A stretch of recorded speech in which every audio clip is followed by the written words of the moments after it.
umhlobo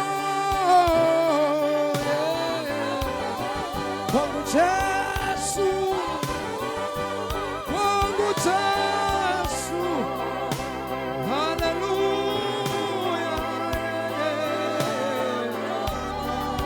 yeah, yeah, yeah.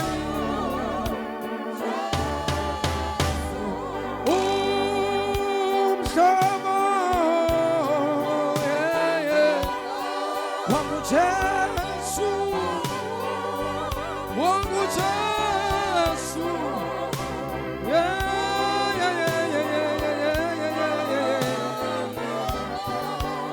Jesu, singasho sonke yini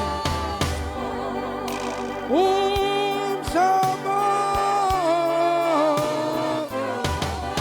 wangu Jesu, wangu Jesu, umhlobo njengawe wangu Jesu.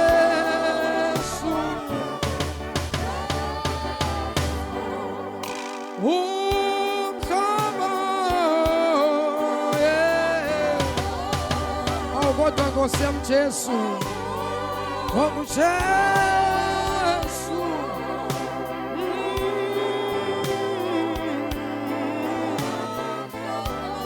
yeah, yeah, yeah, yeah. Umhlobo, wangu Jesu, umhlobo njengawe wangu Jesu, yeah.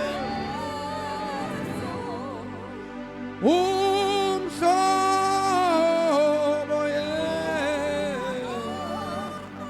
wangu Jesu,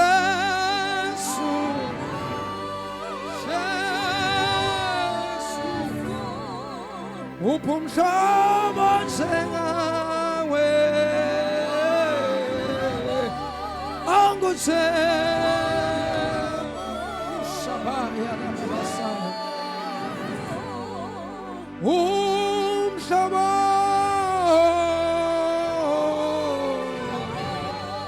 wangu Jesu,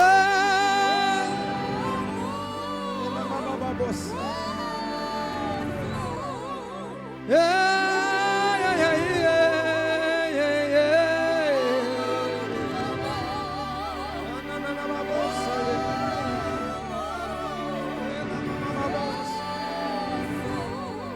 Umhlobo,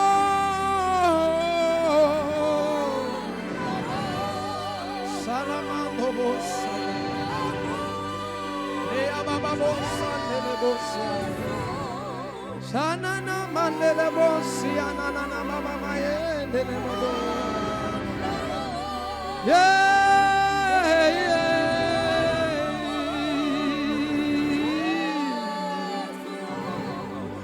Umhlobo,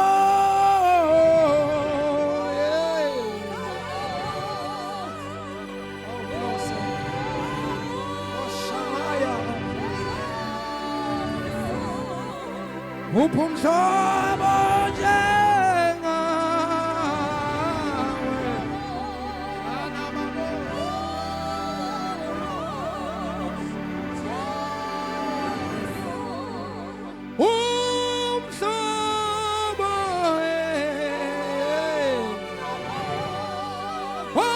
Jesu, wangu Jesu, sana na maya na mama bosa ya yenene bosa.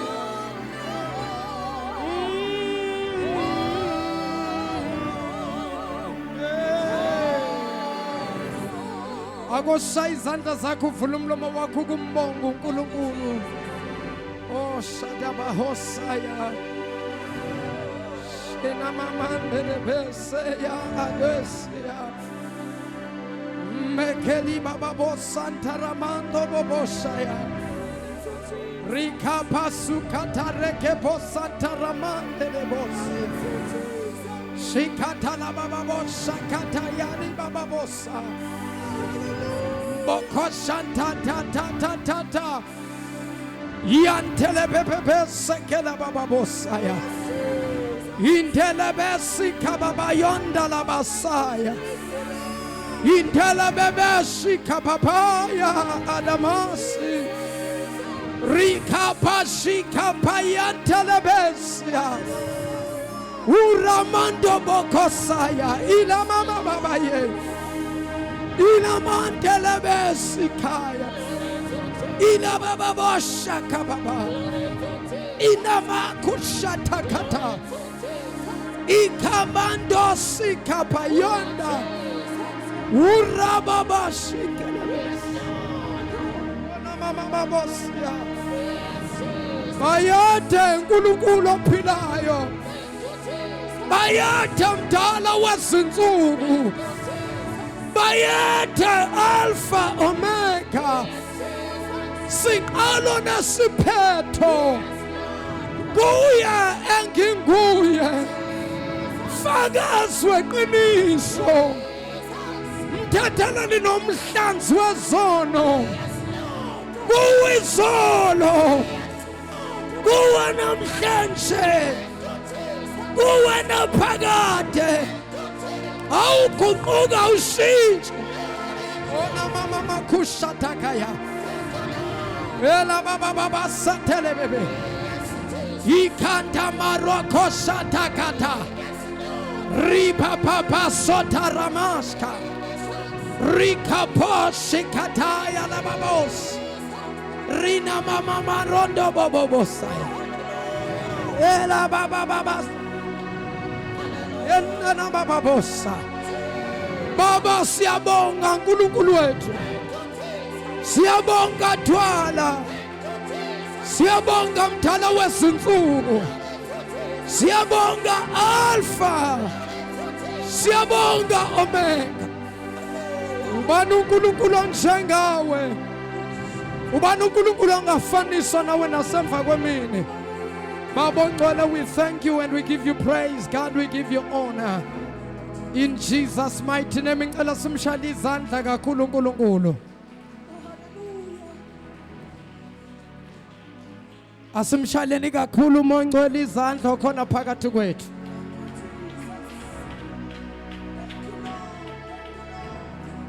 Asishayeleni uJesu inkosi yamakhosi izandla. Sishayela umbusi wababusi izandla ezinkulu. Sishayela ufakazi weqiniso izandla. Owayekhona nokhona noyoba khona simqhabeleni isandla esikhulu.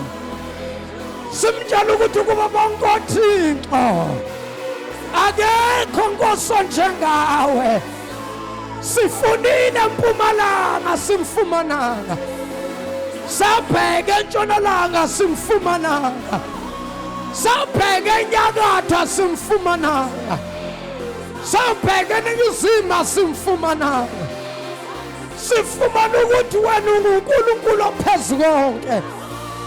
Sifumana ukuthi wena kumenzi wemangaliso. Umavula indlela olwandle. Umaveza amanzi edwaleni. Baba siyabonga. Ushatala baba koshaya. Ulamakhadosa ye.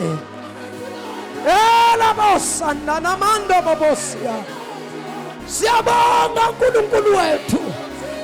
Siyabonga Thwala. Siyabonga mdala wezinsuku. Siyabonga gadlangadla. Siyabonga amafunga angajiki. Siyabonga amathembisa afeze. Phakama uNkulunkulu. Phakama mulu wezimpi zika-Israyeli. Phakama ndoda yamandla, ndoda yeyikhwepha. Wena ohlala phansi amakhephukhephu. Ukuba u-Israyeli anganqotshwa. Phakama nangalesi sikhathi. Yaphatha amandla, yaphatha inkazimulo. Ola bakashikaya. Ola baba shanda baba. Rabasika rabarondo bobosika rabaro. Hey!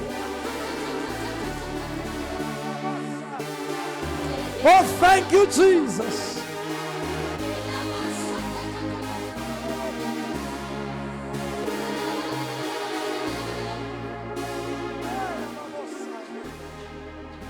Asimshayeleni izandla kakhulu bangcwele simbonge.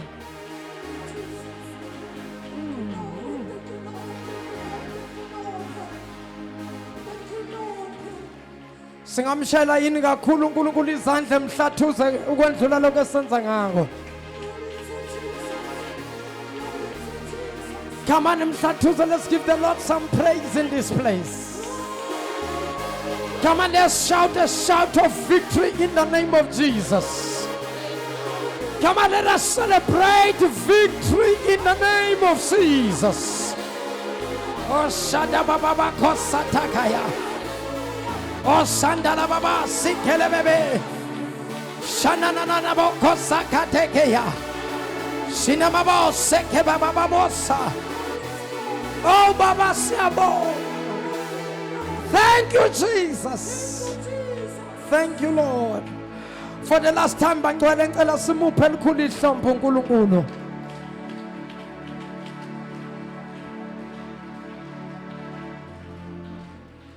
Hallelujah. Singakahlali phansi bangcwele ngicela uthatha leli thuba ngibingelela ibandla lonke. Ngiyabingelela koqala bonke obaba abakhona endlini yenkosi inhloko zamakhaya lezi. Siphinde futhi sibingelele bonke omama egameni lenkosi uJesu, sibingelele bonke abantu abasha egameni elingaphezulu wonke amagama. Siyabingelela i-present worship team yethu, oKhibonesi bethu, osawundi jene bethu egameni lenkosi uJesu. Ngiyacela bangcwele sishaya uNkulunkulu izandla. Usande school inkosi yami nabo thisha bakasonto esikole ngiyacela nabo sibashayele izandla. Itimete protocol ama-ushers wethu ngicela nibashayele izandla. Abefundisi ingceku nengcekukazi zenkosi ngicela sibashayele izandla. I-media team yethu enza ukuthi ababukele emakhaya bekwazi uthola izwi likaNkulunkulu nabo ngicela sibashayele izandla. Lastly ngicela wena okhona namhlanje uzishayele wena ihlombe elakho lelo. Praise the name of Jesus. Akungibambela isandla somuntu seduze kwakho umbuke emehlweni.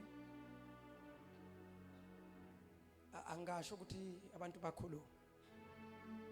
Nje nje ubamba isandla somuntu seduze kwakho umbuke emehlweni.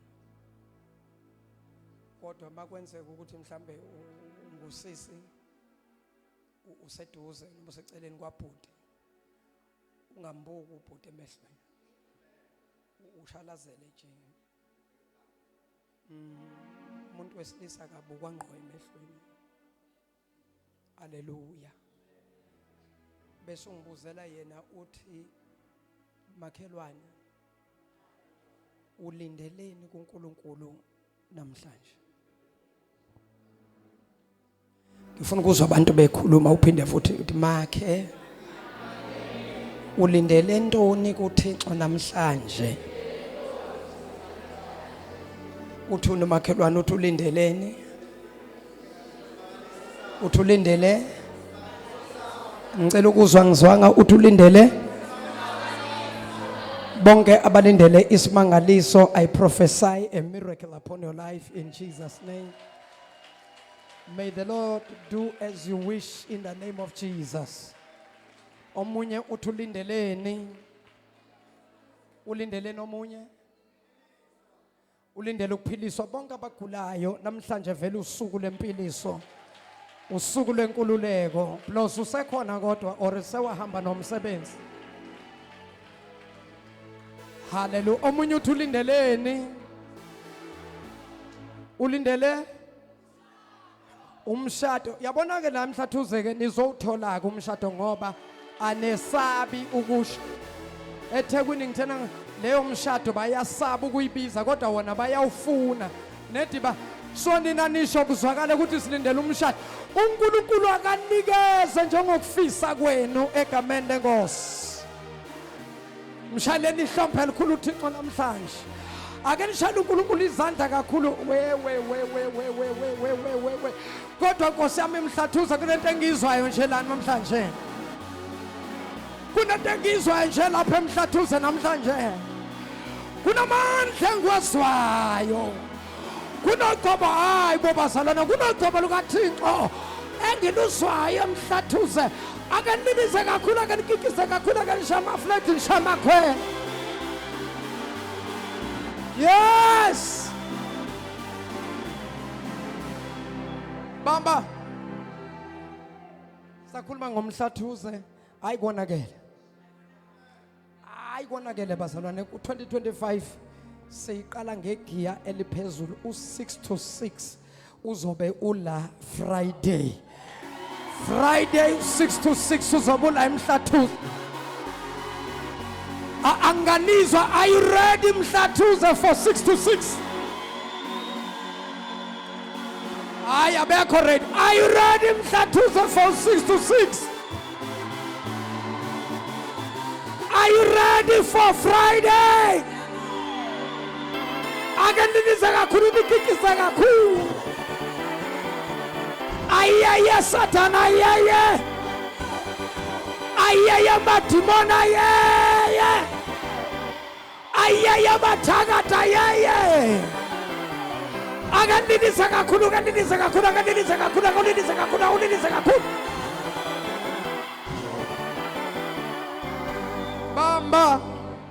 bamba angifuni siyidedele kakhulu ngifuna sibambe kancane kodwa Friday ayisayidedela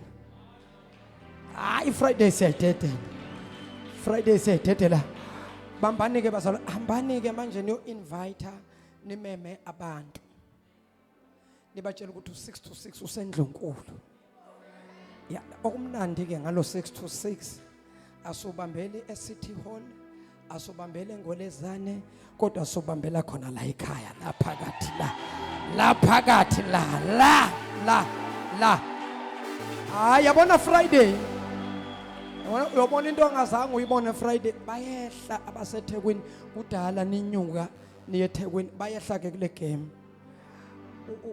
ungithathe serious umuke wafika late mzalwane sizoba nayo ioverflow lapha ngaphandle sizonifakela ihlalo sinifakela iscreen uyosibukela ngale ngoba uyayibona nje lendlu icishe igcwele manje angazi mase kufika abalapha kule ndawo bese ufika nababuya eThekwini namangazi ukuthi kube kunjani kodwa nje ukadvise nje free advice make sure you keep time otherwise mntana sekhaya uyosibukela ulapha emumva emabhenchini la abanye bazosibukela bangale ngaphandle ngoba kube kugcwele u6 to 6 bamlambela abantu u6 to 6 abaseThekwini nje bathe siyahla so it's your turn ke Mhlathuze asambeni ke so invite abantu sibatshela ukuthi ke ziyakhala utshela makhelwane ziyakhala Friday ziyakhala Friday umhla ka7 kuFebruary yabona le number nje iyodwa nje iyakhuluma nje yazi yaqala kahle into yaseMhlathuze madoda umhla ka7 kuyi2nd month yabona inumber nje zoyi2 ziyakhuluma nje u7 u2 u2025 ake nishaya uNkulunkulu elikhulu ihlombe egameni lenkosi nakho singahlala phansi bangcwele egameni lenkosi uJesu I don't want to waste your time siyambonga uNkulunkulu kakhulu ukuthi nibe khona egameni lenkosi angibonge before singena ezweni iyashisa impurampura bazalwane iyashisa impurampura nawe uyishisela nje uyiqhokela iskipa iyashisa ke lapha engaseMhlathuze cishe siseduze naseNorth manje kushisa impela egameni lenkosi so singakangeni ezweni lenkosi ngiyacela nje bazalwane ubona izandla zabantu abaqala ukufika abasivakashele abakhona phakathi kwethu egameni lenkosi uJesu bengabe uyaqala ukufika noma ngabe uqale last week noma ngabe uqale kule la viki lela ngila waphendula ukuyabuya nje ngiyacela nje ukuthi ungesabi ukuphamisa isandla uNkosi yami sisi wami bashalene izandla phamisani phakamisani yebo niyawazi umkhuba ngiyabonga niyawazi umkhuba wala ekhaya asibashaleni izandla kakhulu abantu nakho-ke siyabonga kakhulu bazalwane ukuthi nisivakashele. Ngisayophuza amanzi, ngisayimakethe, ngiyabuya bangcwele.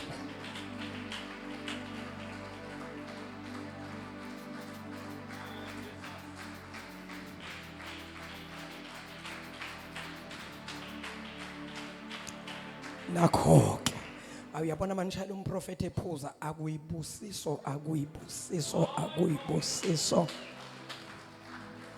phela ku-prophetically lokhu. That is why lithi izwi likaNkulunkulu lithi lowo ophuzisa umprofeti naye uyawufumana umvuzo womprofeti. Mhlawumbe wena ulazi ngesilungu, he that gives to the prophet receive a prophet gift or a prophet reward.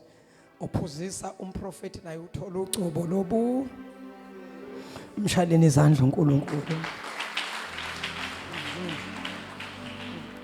So siyabonga kakhulu bazalwane, siphuma kwinkonzo yokuzela ukudla for 14 days besingenile siyibambile into enginotice kade ngibatshela naseThekwini.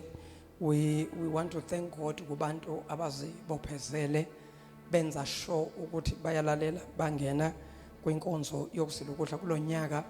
Ngithe noma ngikhuphuka ngiyothandaza ngezwe ukuthi kuyathandazeka, kanti normally uma unyuka uyezwa ukuthi nabantu abadonsayo abasemgodini, kodwa kulonyaka ngithole nje ukuthi mangikhuleka nje kuyakhulekeka ngezwe ukuthi kusho ukuthi abazalwane bayibambile ngempela. Ngiyacela nje bazalwane nizishayele izandla kakhulu. Ngacela ukuthi abanye uNkulunkulu uzokhuluma nabo ukuthi abadonsa until kuze kube ileli sonto. Ngitholile impela ukuthi khona abantu abaqhubekile egameni lenkosi uJesu nalapha Nkosi yami, ngoba last week bengibamba igoli, ngabamba itheku, noma ngibamba itheku ngabe sengibamba igoli. Kwasho ukuthi amaviki amase ngithi ke abasemhlathuze batsheleni ukuthi ngiyoba nabo ngeviki elizayo. So sesikhona ke bazalwane, ngicelela ukuthi lo mlilo siugcine nje lokhu uvutha. Base ngithi abazalwane baphinde bangene uFriday noSaturday, ngoba ngifuna lo mlilo ucime. Lo mlilo nje ufuna ukuthi uqhubeke uvuthe before ngingena ezweni lenkosi. As we are from inkonzo ye prayer and fasting, nake ngithanda ukungidlulisa bazalwane, siyabonga uNkulunkulu ukuthi niyibophezele ninikezele kule nkonzo yokuzela ukudla. But this is what I've observed kakhulu bazalwane bangabe babambe inkonzo ezinde zokuzela ukudla.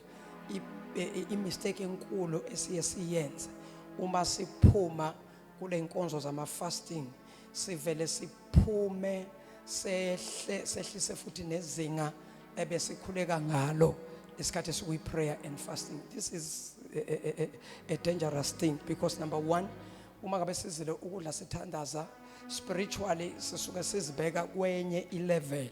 Njengamanje sikwenye level in terms of prayer, ukukhuleka, uthandaza. So now masophumile ku fasting usubreakile, kufana nabantu abaphuma ku fasting esababreakile badlela ngathi bakhava zonke le insuku bebangadlile. Uyabona ukuthi manje si-wrong ke mesenjalo, kanti i-fasting uma ngabe uyithatha kanjalo kwawena ingakulimaza. Abantu baphuma ku fasting badumela onandos, into ezine-spice. Ukanjani uphuma ku fasting uyodla ukudla okune-spice, uyodla ukudla okubabayo? Akwenziwa njalo. Ilezi zinto ke ey'dala izifo phakathi kwabantu. Thola ukuthi abantu basebanabo ulcer, abantu banani, kakhulukazi niqaphela abantu ababamba ama-long fasting. Mawuphuma uphuma ngezinto ezisoft futhi ezilula. Awusukuthi umele uphuthu ugqisha isisu, amathumbu avalekile amathumbu, wena sogqisha uphuthu uwelwa nenkomazi, uwelwa nenyamakazi engaka, uthela kuze ngoba iyadla enye igenge amadoda atshela down. Yazi uma umuntu ufana udle ubuye nganeno. Uma uphuma ku fasting udla nje into ezifana nomahewu, izinto nje uyabona nje ezizothu ukuthi ukuvula amathumbu, then ukuthi awusukudumela ukudla okuqinile, ulokhu uyaku-introduce nje kancane. That is why uthi noma sodlile uze ukuthi lapho ukudla sekuhleli lapho usuyalala ngoba udle kakhulu. So now ngisasho angithi sisete istandard kule fasting. So now the biggest mistake esingayenza ukuthi sikhwele intaba bese kuba yithina futhi esizehlisayo. Ngazi noma yezwakala yini lento, ngoba lesikhathi sizile ukudla suke sikhuphuka intaba, sikhuluma noNkulunkulu, sekuyi-fasting, siyathandaza, siyafundiswa izwi, siyakhulekela. So now uNkulunkulu sibeke kwenye i-level, so ungathi usubekwe la wena bese uyehla ubuyela phansi. La ukhona mzalwane, maintain that position. Maintain kanjani position? By continuing in prayer, sikhuleke, by studying izwi likaNkulunkulu, by reading izwi likaNkulunkulu, ngokuqhubeka sihlale emthandazweni. Okunye futhi okuyosiza kakhulu, lingapheli iviki, zingekho insuku noma usuku wena ezomzalwane oyinqumele lona lolo suku ukuthi nje mina makulo sibili nje anguthinti inhlobo ukudla, noma makumsombuluko anguthinti. You continue ngeinsuku zakho, hayi leza ngamfundisi 14 days mina sengondlulisele njengoba uNkulunkulu athe ngondluli. So ufanele ube nosuku lwakho evikini nje uma umzalwane, noma ngabe ke wena ubunganazo izinsuku bofasta mhlambe ekupheleni kwenyanga, ngiyacela kulonyaka evikini iba nosuku okuzokwaziwa ukuthi lolu kusuku lwakho la ukhuluma khona noNkulunkulu. Can it be Monday? Can it be Tuesday? Can it be Wednesday? Can it be Thursday? It can be Friday. It can be Saturday. Uya ngawe, noma it can be even Sunday. Uthi nje ngesonto nje mangiye enkonzweni anguthinta ukudla ngize ngidle sengiphuma. Yabo nje mina Sunday anguthinta inhlobo ukudla sengaze ngajwayela isystem yami gcina ukudla Saturday. Ngizoze ngidle Sunday later. Ayibonga inkosi. Sekwazi kwajwayela kuyikusiza. So abazalwane ngicela ukuthi bayinqumele bona insuku, usuku ozoba discipline ngalo, usethe even alarm ukuthi ikukhumbuze ukuthi namhlanje it's your prayer day. Akumelanga mamzalwane uqede iviki ku 7 days wena unalo nje losuku olodwa la khona othi ngihlehlisa ama plate ngibeke eceleni ngikhuluma noNkulunkulu. Wena nje unalo nje usuku nje la lwakho nje uwedwa ukhuluma noNkulunkulu. Bazalwa, kulonyaka unyaka wokukhuluma noNkulunkulu. Ngizophinda into engishethe ukuthi because ngifuna wonke umuntu sibe on the same page. Number 1, angithi prayer kuthiwa prayer it's a fellowship, it's a relationship. A relationship kusho ukuthi ubudlelwane phakathi kwabantu ababili. Niyakhumbula mos ubudlelwane phakathi kwabantu ababili. Ubudlelwane bangabe unobudlelwane nomuntu uyakhuluma emusani kwenza ngathi anazi, musani kwenza ngathi anazi ngoba nizosuke ngikhipha indaba. Angithi uma nobudlelwane uya WhatsApp ukhulume nomuntu, in return naye aphinda uthumela uWhatsApp oqhamuka kuye, uphinde futhi uqhubeke naye futhi aphinda uthumele, na uphinde uqhubeke naye futhi uphinde uthumele. Labantu kusho ukuthi baku relationship. So I problem yamakholwa seku relationship noNkulunkulu, kodwa I relationship yethu iyagula. So kufanele silungise ubudlelwane bethu noNkulunkulu. Kanjani mfundisi? Ebudlelwaneni kuyaxoxwa, kuyakhulunywa. So le yethu ke I-problem I-relationship noNkulunkulu I-one-way traffic. One-way traffic in which sense mfundisi? In a sense yokuthi kule relationship ukhuluma umuntu oyedwa. Kuhlezi kukhuluma wena njalo uNkulunkulu, wena ukwazi umnika ithuba lokuthi ekhulume kuwe. Ngiyabangizwa ke manje. Wena ubamba umthandazo ukhuleka uzushaye ngelimi uziyoqeda moqeda uthi amen baba ngiyabonga in Jesus name amen. Bangabe boguqile bese uyaphakama. Akuhambi ke kanjalo kulonyaka because uNkulunkulu sefuna ukuprova ukuthi akakhulumi kithi kuphela singabefundisi, kodwa uNkulunkulu uyakhuluma nakubantwana bakhe. Now kulonyaka ngicela ukuthi in your prayer have time la khona ozoba silent, ube quiet. But before you do that, you pray kuNkulunkulu, uyakhuleka bese uba khona the moment where ozoba silent khona, la uzoba quiet khona. Now when you remain silent and quiet, you are saying kuNkulunkulu baba khuluma nami. Abantu abaningi bayibuza ukuthi abefundisi yazi nami ngiyayifisa lento ukuze ukuthi ethi umfundisi yazi uNkulunkulu ukhulume nami, ethi umuntu ngive ngiyifisa. Yazi abantu bacabanga ukuthi siyazenzela, mhlambe khona abazisholoyo ukuthi uNkulunkulu ukhulume nami abangakhulumeli. Mina ngiyalazi iphimbo likaNkulunkulu ekhuluma. So kulonyaka ngifuna ukuprovela ukuthi uNkulunkulu uyakhuluma nanawe, it's just ukuthi wena umuzwe. In your prayer, learn to be quiet, learn to be silent. Awukaqedi ukuthandaza. You just cut your prayer and listen. In listening, you tell God, Lord, speak to me. Nkosi ngicela ukhulume nami. Ngifuna ukukuzwa moya ngcwele, khuluma kusho wena. Bese uyathula. Lesikhathi ke manje uthulile.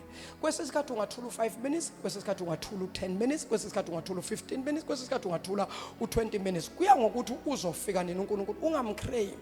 Wena nje be silent, kodwa a silent that has a listening skill. Ulalele. Omunye uzothi asalalele athi ngilalela uNkulunkulu ukuthi ekhuluma.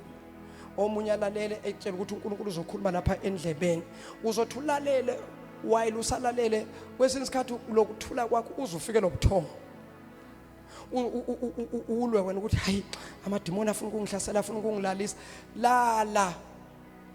Because uNkulunkulu sometimes ukuze akhulume nathi uyadinga ukuthi esilalise. Aningizwa ngake manje. Abanye kuzoba ngathi kufika ubuthongo obuheavy, lala. Because like laleni uzothi usalele isithongwana nje esifishane bese kudlala imovie kube khona izinto ozibonayo, kanti ukukhuluma kaNkulunkulu kula kulesithombe osibonile while you were sleeping. Abanye uNkulunkulu uzokhuluma hlebeze endlebeni umuzwe, the voice of the Holy Spirit. Omunye uzobona umbhalo ubhaliwe kanti sekuyi message uNkulunkulu ukhuluma naye. Bazalwane, there are many ways uNkulunkulu akhuluma. Omunye ungaqhamuka isihlahla kubonakale inyoka nayo ikhwele phezulu kwesihlahla. Ubone nje imbo kanti around the picture that you are seeing there's a message. Moya ngcwele, help us. So uNkulunkulu ukhuluma ngendlela eziningi. So that is why we need to be silent and be quiet in the presence kaNkulunkulu. Silalele ukuthi uthini uNkulunkulu ngalesikhathi. Nikhona bazalwane? Nikhona bangcwele? Ngithi nenze njani? Hayibo angizwanga. Ngithi nenze njani? Nilalele. Kulonyaka funda ukulalela uNkulunkulu. Amen. Akukho easy kodwa yena uyakhuluma. Uma futhi bayingakhulumile kwaze kwaba isikhathi. Ubonge ukuba silent phambi kwakhe, ngoba sometimes angaba quiet angasho lutho, kanti usekubekele usuku olandela ufuna ukubona uNkulunkulu ukuthi lento ngempela uyayenza na. Ungathi hayi izolo mina ngiwenzile lokhu umpostoli athi sikwenze, ngahlala ngathandaza ngiqede ngathula, ngize ngabona ukuthi kuphela ihour phela uNkulunkulu akakhulumi, ngabe sengiyaphakamela mina. Kulungile as long uzokwenza. Kwesinye isikhathi uNkulunkulu uyokuvivinya ngakho ukuthi unako yini ukulalela. Ngakusasa uphinde uthi inkosi namhlanje ngisalindele wena baba ukhuluma. Uzokhuluma uNkulunkulu, believe me, uzokhuluma uNkulunkulu, uzokhuluma, uzawuthetha uThixo nawe. Ngiqhobela isandla sikhuluma ongcwele. Dakho. Ngicela singeneni ezweni lenkosi namhlanje, usuku olubalekile lwesidlo senkosi. Egameni lenkosi uJesu ke njalo masingene kule nkonzo yokuzila ukudla siye sibreak ngokuthi sidle umthendeleko, iHoly Communion. Egameni lenkosi ethu uJesu mothando ngathi umthendeleko. Egameni lenkosi uJesu sinkwa iwayini, isinkwa esimele izwi likaNkulunkulu, esimele umzimba kaKristu, iwayini elimele igazi likaJesu. Namhlanje I want us to check the scriptures concerning iHoly Communion. Nanenjongo yayo, the purpose why sisadla umthendeleko emabandleni, why sisaseva isidlo senkosi. Ngicela ukuyicacisa kahle lento. Isidlo senkosi abanye abantu they misinterpret iBhayibheli ngendlela emangalisa. Kukhona abantu abathi asisekho isidingo sokudla umthendeleko ngoba uJesu vele wafika uJesu washaywa wabethelwa. Scripturally kurongo. Umthendeleko noma ngabe uJesu wafika, umthendeleko siyawudla, siyasiseva isidlo senkosi. Sizothola injongo yokuthi why senza umthendeleko, why sidla isidlo senkosi. Kuzosho lona iBhayibheli, akuzukushushabala, kuzosho lona iBhayibheli. egameni lenkosi uJesu. So ngifuna ukuthi lokho siku-understande futhi nani bazalwane makuhamba isikhathi nibona sekuphela izinyanga eziningi umpostoli lesidlo noma lenkonzo ningasabi ukuthi hayi bo baba sekuyisikhathi umthendeleko singawuhle ngoba kufanele siyenze inkonzo ephelele le. Nikhona bazalwane? Nikhona? Nikhululeke bazalwane ngizofundisa kafushane nje ngizothi teach bese ngithi preach bese siyaseva isidlo senkosi. Ofundelayo iBhayibheli angasondela awuze wena mntwana ngiqhubeke nawe njengoba uhlezi ulo lapha eThekwini abantu abaningi bathi mabangitshela man of God ngabe siyeza eThekwini sizohlanganyela basishaywa i-language siyabona you are on fire, you are preaching powerful, but the problem we don't understand Zulu. Tshela umakhelwane Eagle Mountain is growing make manje. Yes, growing internationally ku 2025. Mangithi internationally ngisho ukuthi mntanami sesawushanga isiZulu sishaye nangesilungu. So that because the message is not only for the Zulus only, but the message is for everyone. Uyamuzulu, ungumXhosa, ungumVenda, ungumTsonga, ungumSuthu. The message is for everyone. The message of Jesus is a message of love. Love is for everybody. So uplo sifundelayo waza wena sisi lapha ngoba seKorinto bokuqala isahluko esika11 usibambele from verse number 23 egameni lenkosi uYesu ngizokutshela ukuthi uphelele phi uma uqeda bese uya kuExodus chapter number 12 sifuna ukubuka ukuthi kanti kahle kahle isidlo lesi sisukaphi umthendeleko usukaphi lento yegazi isukaphi egameni lenkosi uYesu qala kwaba seKorinto bokuqala chapter 11 verse number 23 ngicela abazalwane bangephe indlebe. Incwadi yabaseKorinto bokuqala chapter 11. Ya uthi ukunyusa nje umoya wakho ngathi uthele phansi kakhulu umoya. Ungathi incwadi yabokuqala ukuthi incwadi yokuqala yabaseKorinte ngifuna ngaleyo ndlela. Mina ngofundela mina sesibofunda ngomoya Nkosi yami. Umshumayeli kamoya. Incwadi yokuqala yabaseKorinte. Haya kodwa uphinde ukhuphuka futhi. Incwadi yokuqala yabaseKorinte. Angazi noma indlala mntana mekubambile yini. Kona kodwa kuzolunga. Uyaphuma bangabe usenkonzweni, hayi uyaphuma namhlanje. Kodwa akofe kokugcina. Incwadi yabokuqala yabaseKorinte. Nakho ke. Chapter 11. Sizoqala ukufunda kuverse 23. Yeah. Ngokuba mina ngakwamukela enkosini lokho. Ngokuba mina ngakwamukela enkosini lokho Nengani nika khona. Nengani nika khona ukuthi inkosi uJesu inkosi uJesu ngalobo busuku akhashelwa ngabo. Ngalobo busuku akhashelwa ngabo. Wathabatha isinkwa. Wabonga. Waseyabonga. Wasihlephula. Wabe sekahlephula ulofu wesinkwa. Wathi uhafu awukhiphile kwilofu waseyakhuluma wathi lokhu kungumzimba wami ohleshulelwe nina. Wathi lokhu kungumzimba wami ohleshulelwe nina. Lokhu kwenzeni ukuba ningikhumbule. Wathi ke yabona ke the purpose yokuseva isidlo senkosi wathi wahlephula ulofu namhlanje njengoba ukubona sokungama piece kusho bokulofu ophelele. Now ngoba sekuhleshuliwe that is why manje wasihlephula isinkwa ulofu ophelele lo awuhlephulile wayesebuka abafundi bakhe ebabuka emehlweni wathi lokhu kungumzimba wami ohleshulelwe nina noma ohleshulelwe abaningi.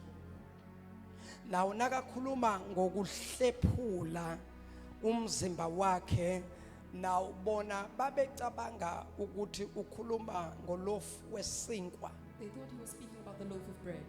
Kanti eqinisweni yena ubekhuluma ngomzimba wakhe In actual fact, physical. he was speaking about his physical body. Hallelujah. ma ehlephula isinkwa, When he broke the bread, he was prophesying what is going to take place upon his life. beprofetha lokho bekuzokwenzeka phezu kwempilo yakhe. Ubehlephula umzimba wakhe ngaphambi kokuba bewuhlephule abazowuhlephula. He was breaking his own flesh before it was going to be broken. But abafundi bakhe abazange baqonda yonke lento ayenzayo. But his disciples didn't understand what he was doing at the time. Bona ifocus yabo yaba sesinkweni lesi. They were focused on the bread in his hand, Kanti yena uhlephula owakhe umzimba. but he was breaking his actual body. Now uya prophesy lento ingakenzeki. He was prophesying before it happened. Now ukhumbula phela uJesu was 100% a son of God Remember ukuthi uJesu waye 100% indodana kaNkulunkulu. and 100% a son of man. That is why ethi uLuka noma uMark uthi son of man. That is why in the book of Luke or Mark it's written ukuthi indodana yomuntu. Umbiza ngokuthi is a son of man. He's called indodana yomuntu. Ngoba uJesu uzelwe njengami nawe. For Jesus was born just like you and I.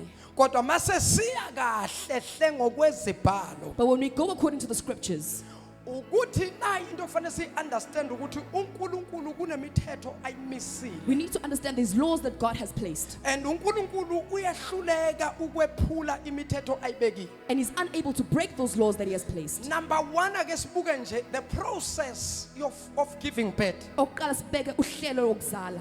Uma umuntu ebeletha akwenzeka umuntu ebelethe yedwa. When a person is giving birth, you cannot give birth alone. Mangabe kuzozalwa umuntu ufanele kuhlangana nabantu ababili.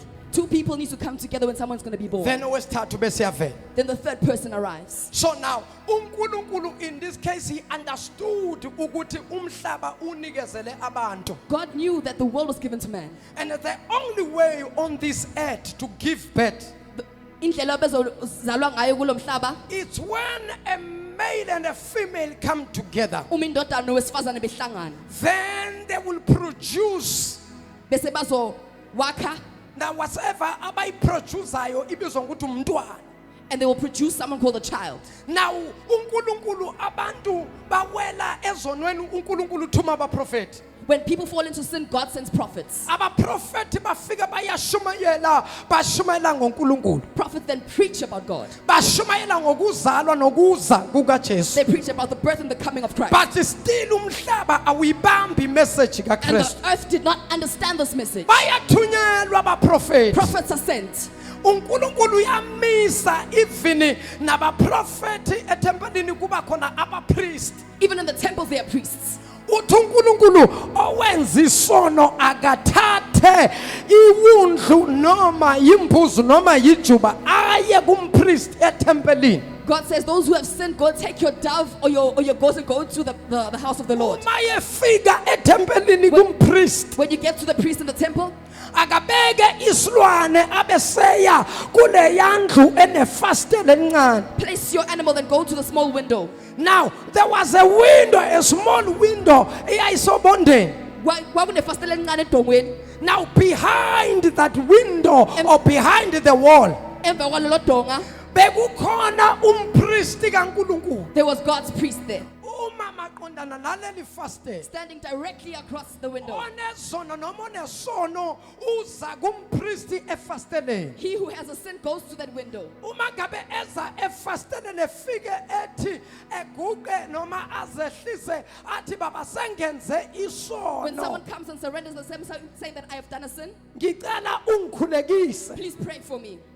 Then umpristi omkhulu uzothi wena ungale yena engapha. As you're on this side and the higher priest is on the other side, Lesikhathi uconfessa uvuma. when you were admitting and confessing, Uma usuqedile ukuvuma, when you were done confessing, umpristi uzobe sekehla ngale the priest will then come around ezoqhamuka ngapha wena umila. and will come towards where you are standing. Kunesilwane oza naso. There is an animal that you bring with you. Bese kuthathwa lesi isilwane that animal is then taken kukhulekwe phezu and kwakho it's prayed upon you. bese kukhulekelwa Then isilwane the animal is prayed for. ngamanye amagama bese kususwa isono phezu kwakho In other words, when the sin is removed from you, isono osiconfessayo the sin that you have confessed siyasuswa kuwe sibekwe phezu is kwesilwane removed from you and placed on the animal. then leso silwane kuyadependa ukuthi siyahlatshwa It depends if that animal can, noma siyathathwa kuthiwe hamba naso uye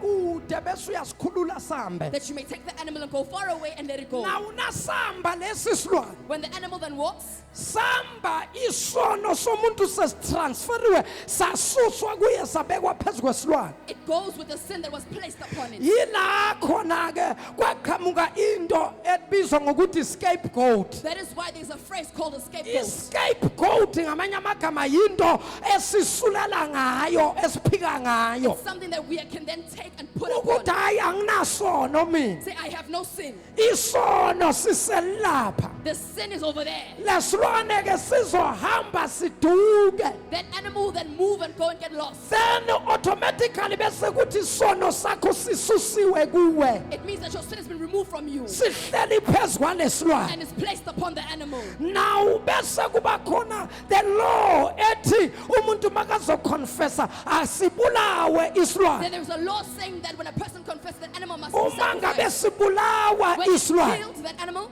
la ithempelini kwakunama-altar in amaningi the temple there was many altars. kwakukhona i-altar ebizwa ngokuthi i-altar yokushisa impepho The altar of incense, kube khona i-altar legazi the altar of blood.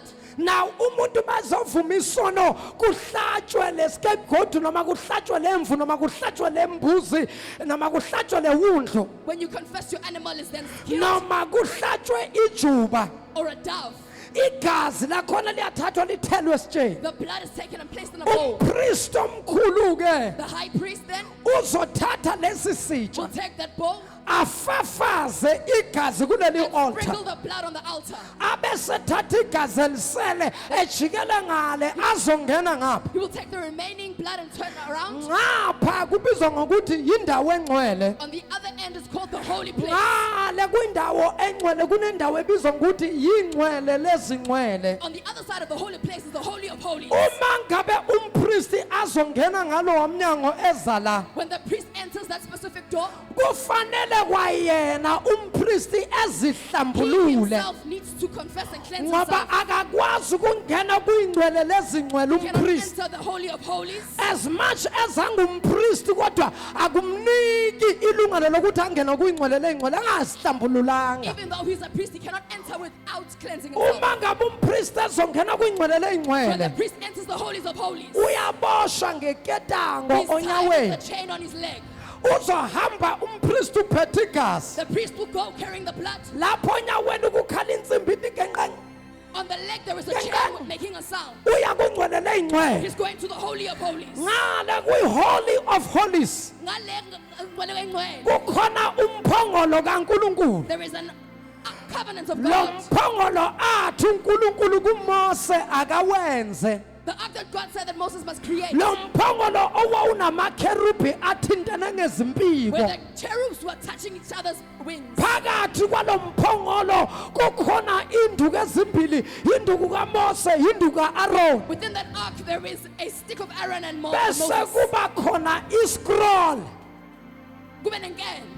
iscroll There is a scroll. iscroll lesi sasimela iBhayibheli ngoba ngalezo ikhathi iBhayibheli lalingakafakwa njengoba lifakwe During kanje that time the Bible didn't look the way it looks now. iBhayibheli kwakuyiscroll incwadi le egoqwayo It ithi was a scroll that was able to roll yilana up. kuJohn chapter I think John chapter 4 or chapter 5 yile uJesu afika ayivula It's the one Jesus opened up wayesefunda indawo ethi and he read in a specific place. umoya kaNkulunkulu phezukwami With the spirits of the Lord upon me. uNkulunkulu ngigcobile ukuba ngishumayele izindaba ezimnandi kwabagulayo nabampofu God anointed me to preach the good maye news. qeda wayesethatha iscroll esigonqa He wasibeka took the scroll and rolled it up and placed it aside. wabe sekathi kubantu Then abakhona he said to those present, namhlanje lo mbhalo today these scriptures ufezekile come to pass. aba-understandanga ukuthi usho ukuthini. They didn't understand what he was saying. Kanti isiprofeto somprofethi u-Isaya It was a prophecy that uthi u-Isaya engakafiki uJesu Isaiah had said before Jesus arrived. uthi uzofika yena He will come ogotshiwe who emazulwini is anointed by the heavens, oyawuphilisa who abantu will heal the people, oyawukhulula who abantu will blose. deliver the people. Angazi noma umprofeti u-Isaya wayembona before his I time. don't know if Isaiah saw him before he had. Now ngichaza mina about ligazi. I'm explaining about the blood. Umpristi ke makajikela kwingcwele When leyingcwele the priest goes to the Holy of Holies, uphethe legazi he has the blood. lalesilwane sihlatshiwe for And the wena sacrifice that was ukuze killed, wena isono sakho sisuswe kuwe sins may be removed from you. sisale kulemvu Remain on noma the side, sisale kuleli wundlu or stay on the side, noma sisale kulembuzi or on the scourge. konke lokhu kwenziwelani Why is this being done? kususwa isono kuwe Your sin has been removed from bese you sibekwa phezu kwesilwane. and placed on the animal.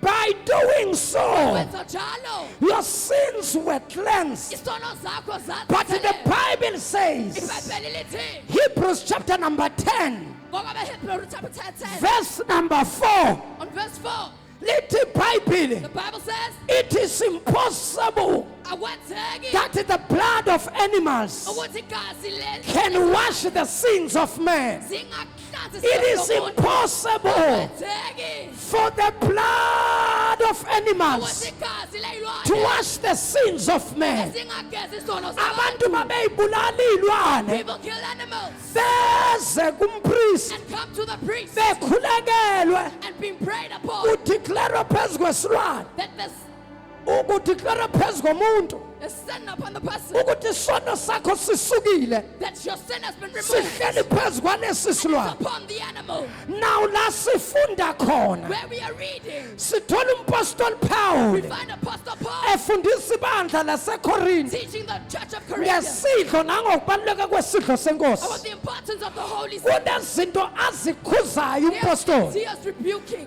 before ezoseva le nkonzo. before he serves this. Number one, ukhuza disorder He talks about the stopping of chaos. eyayenzeka uma ngabe kuzosevwa The isidlo. disorder before serving the Kuthiwa Holy Spirit. kwibandla laseKorinte The church of the Corinthians, kunabantu abebethi mabafika ekuseni njengoba nifikile when they come to church in the morning, bavele baqondela go etafuleni straight to the table. bathatha isinkwa basingwambele They basingwambele take the bread and they eat it. bathatha iwayini leli baliphuze And they take the wine and they consume it. bankankalaza iwayini unkankalaza ngesilungu nama ngikwazi mntanami kodwa usuyofaka nawo bankankalaza And iwayini they would consume the wine. nabankankalaza kusho ukuthi bebaphuzela They were drinking ukudakwa to get drunk. umuntu avusa izinto zayizolo Raising up things of yesterday. izolo ulela mshayile ngakusasa useyabuya uze esontweni They come to church. manje leli kwakuyiwayini langempela njengoba nathi sisebenzisa iwayini This langempela. was real wine like how we use today. Why sisebenzisa an original Why wine? do we use the original wine? Because lithi iBhayibheli uJesu uthi mina ngingumvini owona wona. Because the Bible says, Jesus says, I I am the am a true vine. That is why we use the original wine, because Jesus is the true vine. wine. Ngoba uJesu umfino wona wona. Ungumvini owona wona. True vine. So that is why we use 100% wine. Yingakho sisebenzisa iwine And langempela. it's not against the will of God, but it is according to the word. Hallelujah. Now into engifuna ukuyichaza bese siza la. I want to explain this, then we come to the service. Umpristi masengena ngala kwingcwele leyingcwele. When the priest goes to the Holy of Holies, Uphethe igazi. he has the wine Uyalifafaza kwingcwele leyingcwele. and he's sprinkling it in the Holy of Holies, Alifafaze even phezu komphongolo. even upon the ark. In other words, usetshela uNkulunkulu ngesono sakho. He's telling God about your sin Ngoba igazi liyakhuluma. because blood speaks. That is why ethi uNkulunkulu kunanga umfana wabulala umfowabo. That is why God says, Uthi Cain Cain, uphi umfowenu Abel Where is your brother Abel?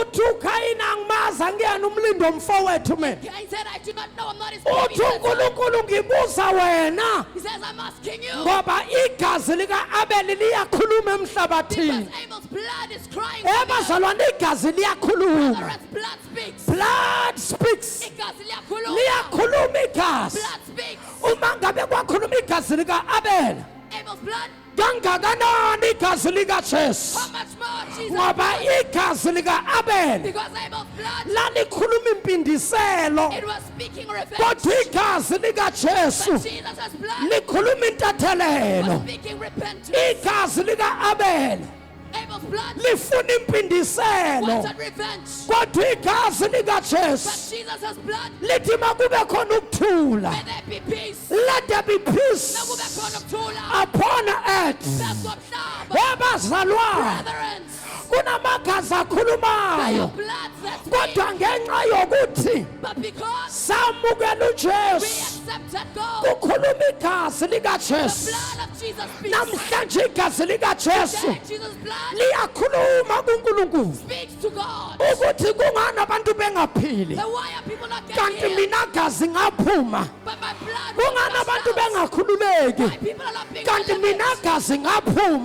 My blood was washed out. liyabuza igazi lika Jesu Jesus' blood is ukuthi questioning. kodwa yini angaphili lo Why are they not getting healed? bazalwane the blood of Jesus is powerful the blood of Jesus speaks on our behalf the blood of Jesus wash and cleanse us from every sin the blood of Jesus speaks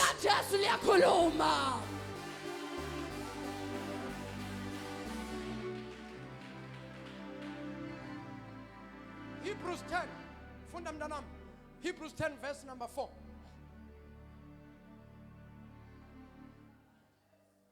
amaHebrew 10 ivesi lika 4 abanye omunye aye ku Exodus 12 sengiyothandaza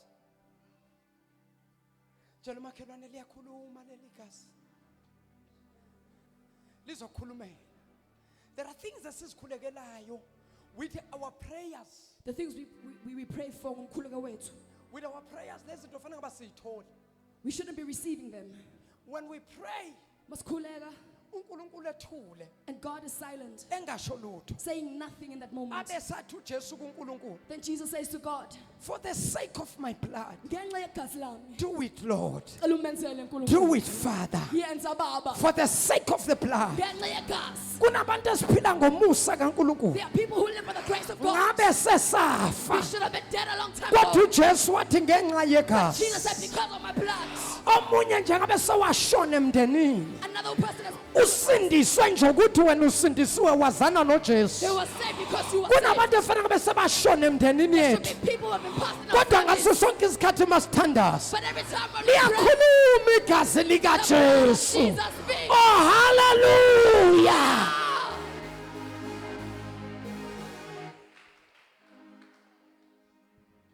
Incwadi yamaHebheru chapter 10 yebo verse 4.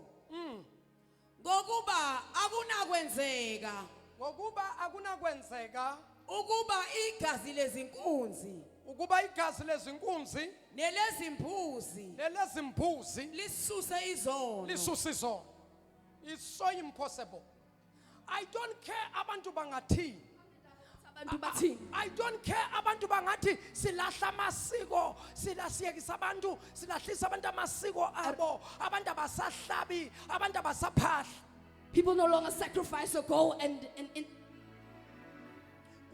ngoba there are people abasakholelwayo ekutheni mangihlaba imbuzi izinto zami ziyalunga people still believe that when I sacrifice a God, my things come right. abantu nalaba amabhadi baneyikhwakhwalala banezinyama bahlaba imbuzi When they have bad luck, then they go and sacrifice a goat. basenza yona leya They are still doing that very thing. yokuthatha izono zabo bazibeke phezu Taking kwembuzi their sin up and placing it upon the animal. wabona uNkulunkulu ukuthi iyaphela imfuyo And God said livestock is being wathi extinguished. uNkulunkulu akusayi kuba khona ukuchitheka God kwegazi said no more animal blood shall be spilled. igazi ngiyolichitha kube I will kanye spill one blood and one bese bone. kuyaphela Then it's done. usungayihlaba nje wena You imbuzi, can go and sacrifice your goat. usungayihlaba wena nje inkomo, You can go sacrifice your cow. kodwa ngokwebhayibhili But according to the uthi Bible, uNkulunkulu angabisabi ukuchitheka God kwegazi, said no more animal blood to be ngoba spilled. nginikele ngewundlu Give in a lamb. elahlatshwa kwaba kanye. And was sacrificed. Leli wundlu Lamb okukhulunywa ngalo spoken of. uJesu Kristu Jesus Christ. iwundlu likaNkulunkulu Lamb of God. elithethelana izono zomhlaba. That saved the That is why uJohane mayembona That's why when John saw him evuka ekuseni in the morning, ehamba lapho uJesu walking there, uthi uJohane John said, nali wundlu likaNkulunkulu Lamb of God elithethelana isono somhlaba. that forgives the sins of the earth. Ukhomba umuntu He was pointing at uthi a man. nali wundlu Said, "He is the likaNkulunkulu. Lamb of God." Ukhomba He umuntu was pointing at a man. ukhomba umuntu wenyama Man of flesh. uthi nali wundlu The likaNkulunkulu. Lamb of God. Ngamanye amagama uJohane John, u-understand izibhalo under the scriptures, ukuthi Jesus is the Lamb of God that taketh away the sins of man. Jesus is the Lamb of God. Nali wundlu the likaNkulunkulu Lamb of God. elithethelana isono somhlaba, Takes away the sins of the world. hayi elithethelana izono zomhlaba, That forgives the sins of the kodwa world. elithethelela isono somhlaba. That forgives the sin of the world. Umhlaba awunazono, The world has no sin. umhlaba The unesono. world has one sin. Uma sesibeletha isono, When we give birth to a sin, sibeletha izono. we give birth to many sins. Hey bazalwane, Brethren, unbelief, what is unbelief? ukungakholwa kuyini? Unbelief is to deny the truth of the word. Ukungakholwa, ukulahla iqiniso. When the Bible says iBhayibheli malithi, the non-believers, labo bangakholwayo, it means people who have never accepted kusho the abantu message, abangaze bamukele people who have never accepted the word, abangazange balimukele people izwi, who choose to believe abakhetha ukukholwa, their ancestors and idols, abadosabo ney'thixo people zabo, who are idols worshipping, abantu abakhonza iy'thixo, people who worship the dead people. abakhonza The abangasekho Bible calls them by non-believers. But those who have received Him, those who have believed Jesus, the Bible says they were given power to be called the children of God. As I'm preaching here, it's not because I'm better than anyone. I am preaching because of the grace, because of the mercy. Nothing qualifies me to be a man of God. Nothing qualifies me to be a preacher. But it's only the blood of Jesus. Ayikho into nesikole engafunda kuso, Which school I've been to? nekholeji engafunda kuyo, College of Study. ayingenzanga ngaba That ngumfundisi, didn't make me a kodwa preacher. umusa But it's the kaNkulunkulu. mercy of Bathi God. abantu emhlabeni bebaningi, But people are not the wathi uNkulunkulu, I have called you to be my servant. Wathi uNkulunkulu, I will anoint you to preach my word. I will anoint you to set the captives free. I will deliver those that you deliver. I will heal those that you heal. Yabazalwane, okungenzeki kubantu, What is impossible with kuNkulunkulu God? kuyenzeka. God, all is possible.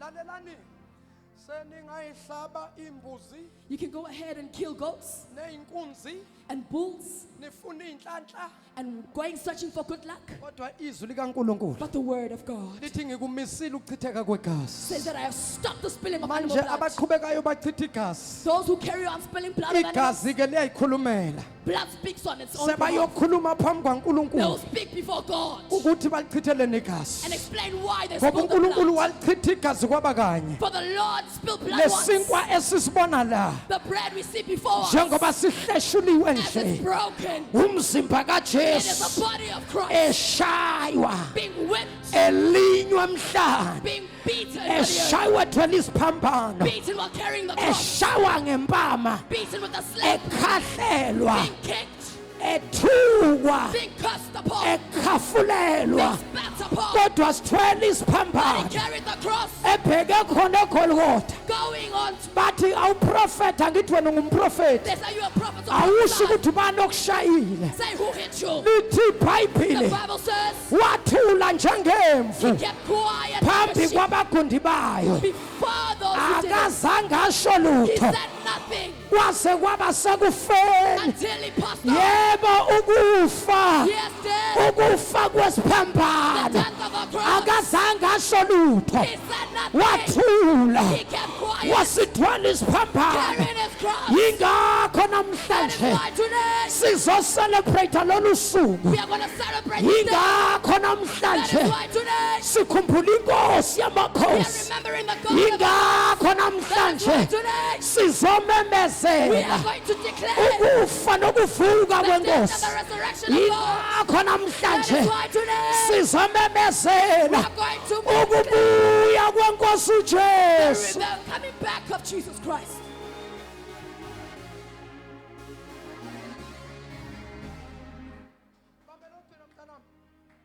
Sengiyathandaza. Oh, the blood, oh, Jesus. Oh, the blood of Jesus. Oh, the blood of Jesus is what she's what. Oh, the blood of Jesus. Oh, Shamaya Bobosaya. Come on now, church.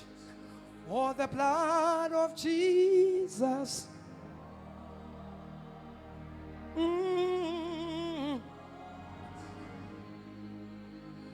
I'm grateful for the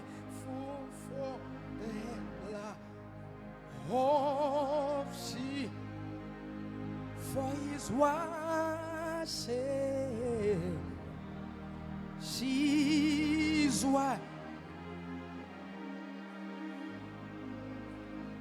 Or for it reaches to the highest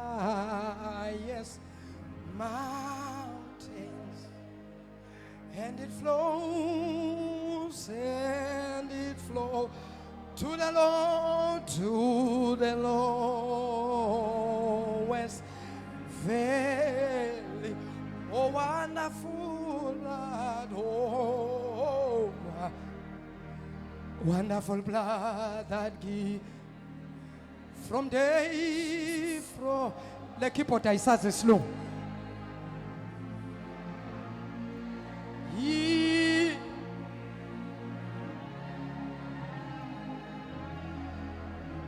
Loses power.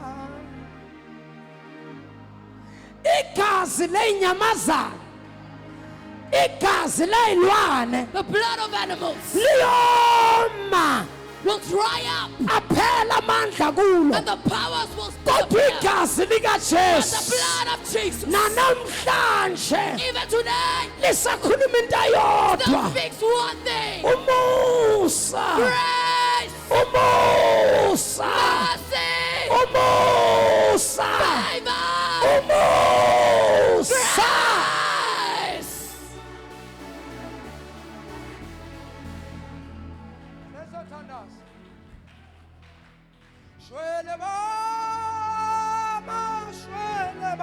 Igazi likaJesu likhuluma lo iba no musa. Shwele baba shwele,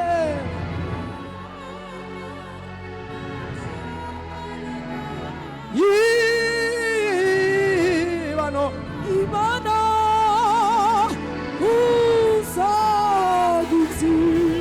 Swele Baba. Swele Baba.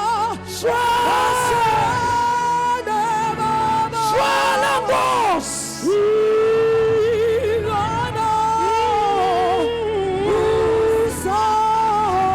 Swele Baba.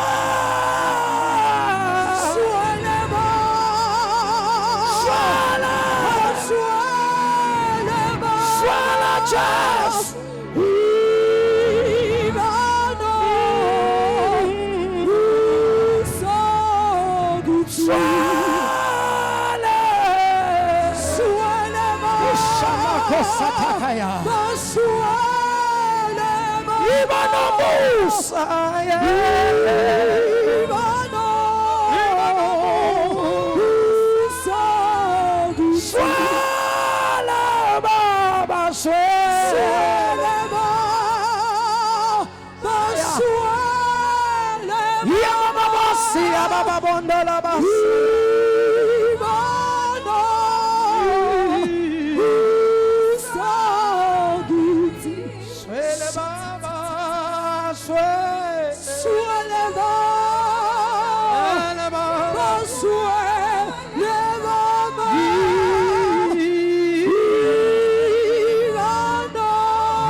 awutshela umakhelwane ukuthi siyasondela kuyingcwele lezingcwele.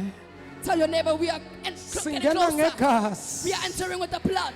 Ayikho into esiqualifiyisayo. There's nothing that makes us qualified. Kodwa siqualifyiswa yigazi. We are qualified by the blood. Asiqualifyiswa yitifiketi esinazo. We do not qualify with the things we have. Asiqualifyiswa ama-qualifications We ethu. don't qualify with our qualifications. Asiqualifyiswa izinto esinazo. We don't qualify with things that we Kodwa is by possess. the blood of Jesus. Kungenxa yegazi likaJesu. Ushapha. Yes, Lord. Siyasondela kuyingcwele leyingcwele. Getting closer to the Holy of Holies. Glory to Jesus. Yes, Lord.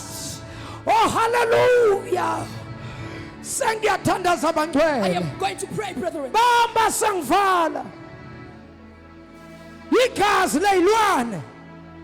Wathi uNkulunkulu sekwanele. God said it's enough spilling the blood of animals. Akusafuneki igazi I leyilwane. don't want animal blood. Kodwa sekufuneka igazi lami I need my blood ukuba ngithothele isono somhlaba. to remove the sin of the earth. Wazinikela He yena. gave up himself Wathula njengemvu and kept quiet like a sheep phambi kwabagundi in bayo. front of all his accusers. Akazange akhale. No one cried. Akazange He amemeze. didn't scream. Wazinikela He yena. surrendered himself. Umbuzo umilana namhlanje. And those questions come today. Siyawuthuma bani na? Who shall we send? Thuma mina Nkosi Send me, O Lord, ukuba ngiyobafela. that I might go and die for them. Wehla uJesu. Jesus descended, Wehlala entombazaneni. descended upon the lady Ogama layo lingumeri. whose name was Mary. Wahlala esibelethweni. And he sat in a womb Wazalwa. and was born Wakhula. and grew up Grew up in wisdom, bokwazi izibhalo. knowing the scriptures, Bokwazi uNkulunkulu. knowing God. Wakhula uJesu. Jesus grew up Kwaze kwafika isikhathi until the time came sokuthwala to isiphambano. carry the cross. Washaywa. And he was beaten Wayobethelwa and he was crucified phezulu entabeni. on top of the mountain. Walenga njengesikhumba. He was hung like Oh, bazalwane. hey, brethren, Eshayiwe nangumuntu. beaten this man was, Walenga and esiphambanweni. he was laying upon the cross Ukuze benze isiqiniseko sokuthi to make ufile. sure that he's dead. Wabizwa isotsha. A soldier was called Alibona ngeso who lodwa. could see with only one eye Lathatha and umkhonto. took his spear,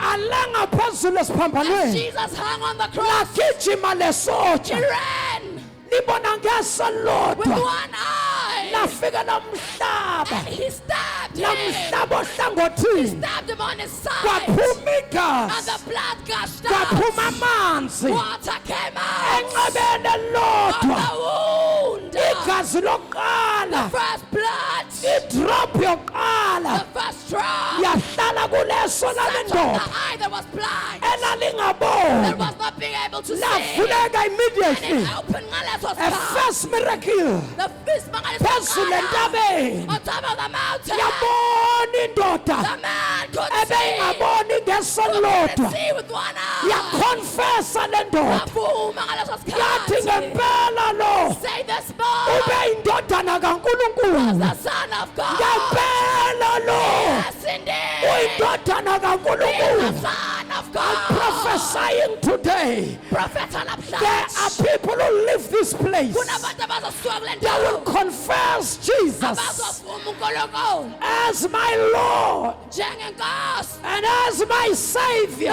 Sindisi. You shall have a testimony Uzoba nomphakathi. because there is power in the blood. Ngoba amandla You shall egazini. have a testimony Uzoba nomphakathi. because there is power in the blood. Ngoba ngamandla You egazini. shall have a testimony Uzoba nomphakathi. because there is power in the blood of Jesus. Ngamandla egazini.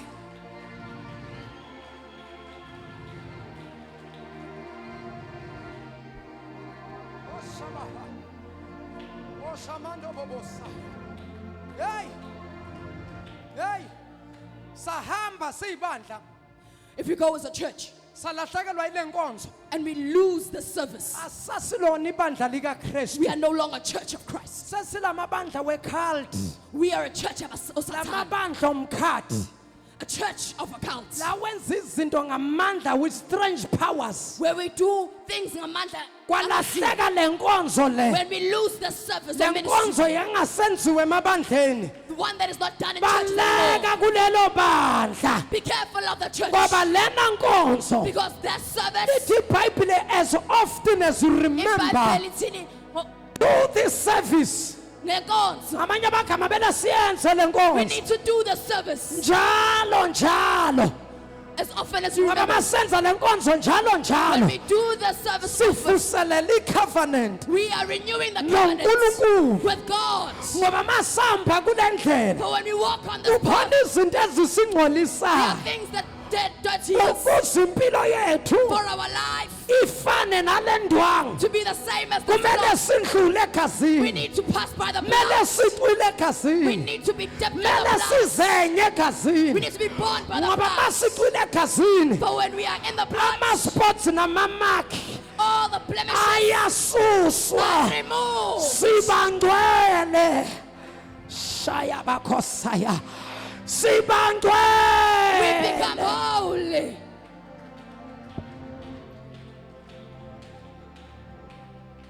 labo baba abafundisi bamsondelana May the fathers please come forward.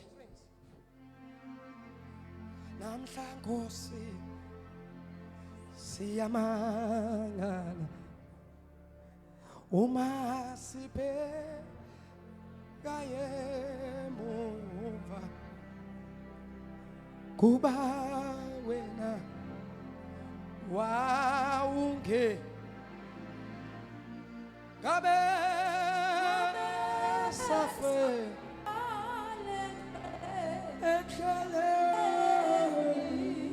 Ngikuthandaza bazalwane. Verse number 23. Ngalobo busuku inkosi uJesu eyakhashalwa ngabo yathabatha isinkwa yabonga ukubonga ukuthandaza noma ukubusisa yabe seyisihlephula yabe seyikhuluma woza baba yaseyikhuluma inkosi uJesu Then Jesus spoke, yathi lokhu kungumzimba wami said, "This is my body. ohleshuliwe ngenxa yabaningi It was broken because of many. kwenzeni njalo zikhathi zonke uma ningikhumbula Do it as often as you remember me." ithi iBhayibheli kanjalo futhi The Bible says, yabe seyithabatha isitsha then he took the bowl, yathi lesi sitsha said, "This bowl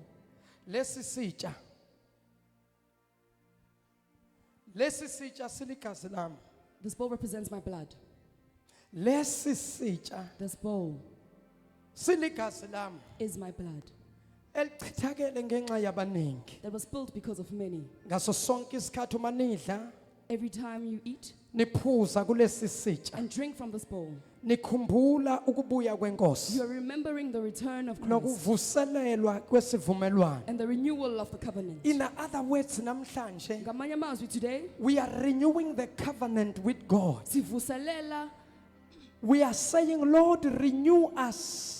sithi Nkosi sivuselele. Lord, revive us. Nkosi sivuselele. Lord, take us to the place where we belong. Nkosi sithathe usise endaweni Ngoba esimele sibe kuyo. ikhona indawo esibhilonga For there kuyona. is a place where we belong. We are renewing the covenant Sivuselele isivumelwano with our God. noNkulunkulu wethu. Namhlanje kunabantu Today there are people abakhona la who are present here, nabangibukela who are emakhaya. watching me online. Ubudlelwano phakathi kwabo The noNkulunkulu relationship between them and God baphukile was broken ngenxa yezinto because of things ebazenzile noma esizenzile. that were done or are being done. Kodwa namhlanje uthi uNkulunkulu But today God says, ngivuselela ubudlelwano I am renewing the covenant besivumelwano esisha as a new covenant egazini lami. in my blood. In other words, Ngamanye amazwi, we are renewing the covenant sivuselela isivumelwano with God in the blood of Jesus noNkulunkulu egazini in likaJesu the New Testament.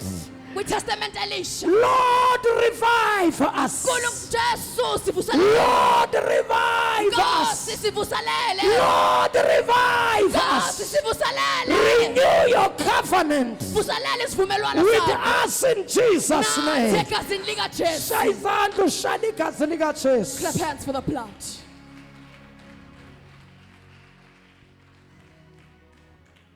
Lapha la li. Ake ngicorrect nali verse bese siya service idlo senkosi.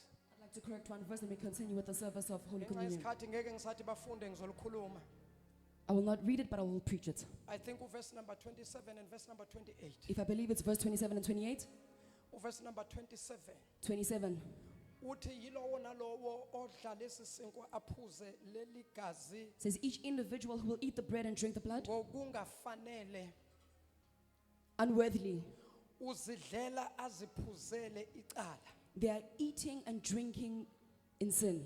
Now many people bagcina ku verse number 27 A lot of people end in verse 27 bangaya ku verse number 28. and did not go to verse 28. Verse 27 uthi lowo nalowo odla aphuze The Bible says, therefore, whoever eats the bread kulesi sitsha ngokungafanele and drinks from the cup unworthily, ngokungawuhlolisisi umzimba wenkosi without examining the body of Christ, uzidlela aziphuzele is eating and drinking icala. judgment on himself. Kodwa uverse number 28 But verse 28 reads, uthi kepha uma umuntu ezihlolisisa but if a person examines himself ethole ukuthi angifanele ukuhlanganyela and finds that I am not worthy, lithi iBhayibheli uma ezivuma ezihlambulula phambi kwaNkulunkulu when they confess and cleanse themselves in front of God, uNkulunkulu uyamthethelela God forgives them. ngalokho ke usengadla Therefore, they may eat aphuze and drink. sifuna noma siphuma emabandleni la kwakuthiwa khona uma kuseva umthendeleko We come from churches that when we had the Holy Communion, uma kulethwa isinkwa when bread is being brought forth, njengoba bazosiletha as manje they will do so now, umuntu osenext door makasithathile isinkwa when the person has taken bread, ongapha nabamnikeza isitsha when they give the next person the wayesithatha asindlulisele kulongale they will pass it over to someone else engasithathi isinkwa yena and not take it for themselves. ngoba uverse number For 27 verse 27 umjajile wamkhondemna was judged and condemned, kanti iyaqhubeka le ndaba but the story continues. ayipheli It ku-27 doesn't end in verse 27. uthi 28 28 then says, kepha yilowo nalowo but therefore let each person, ozihlolisisisayo discerning themselves, abeseyavuma then confesses, uNkulunkulu uyakumenzela umusa God shall put mercy upon them. silungisa u-27 We are fixing verse 27. siyangena We are ku-28 entering 28. asikwazi ukudlulisa amandla angaka We cannot let go of such power. asikwazi ukudlulisa isinkwa We cannot let the bread pass. asikwazi ukudlulisa We igazi cannot let the blood ngoba pass. kunomuntu For owashaywa there was someone who was beaten. kunomuntu owalinywa There was someone who was whipped. walinywa emhlane was whipped on the back. kwaphuma izicucu zenyama. Flesh was Lo removed. muntu He wayengenasono. had no sin. Lo muntu wayengenze He lutho. did nothing to no one. Kodwa washayelwa But mina. he was beaten for me. Washayelwa He wena. was beaten for you. Ngamanye In other amagama words, asikwazi ukwabukela we phansi cannot look down amandla esiphambano. upon the power of the Sikholwe cross. amandla ezinyamazana. And we believe in the power of Singakholwa titans amandla and not believe legazi in the power of the blood of likaJesu. Jesus.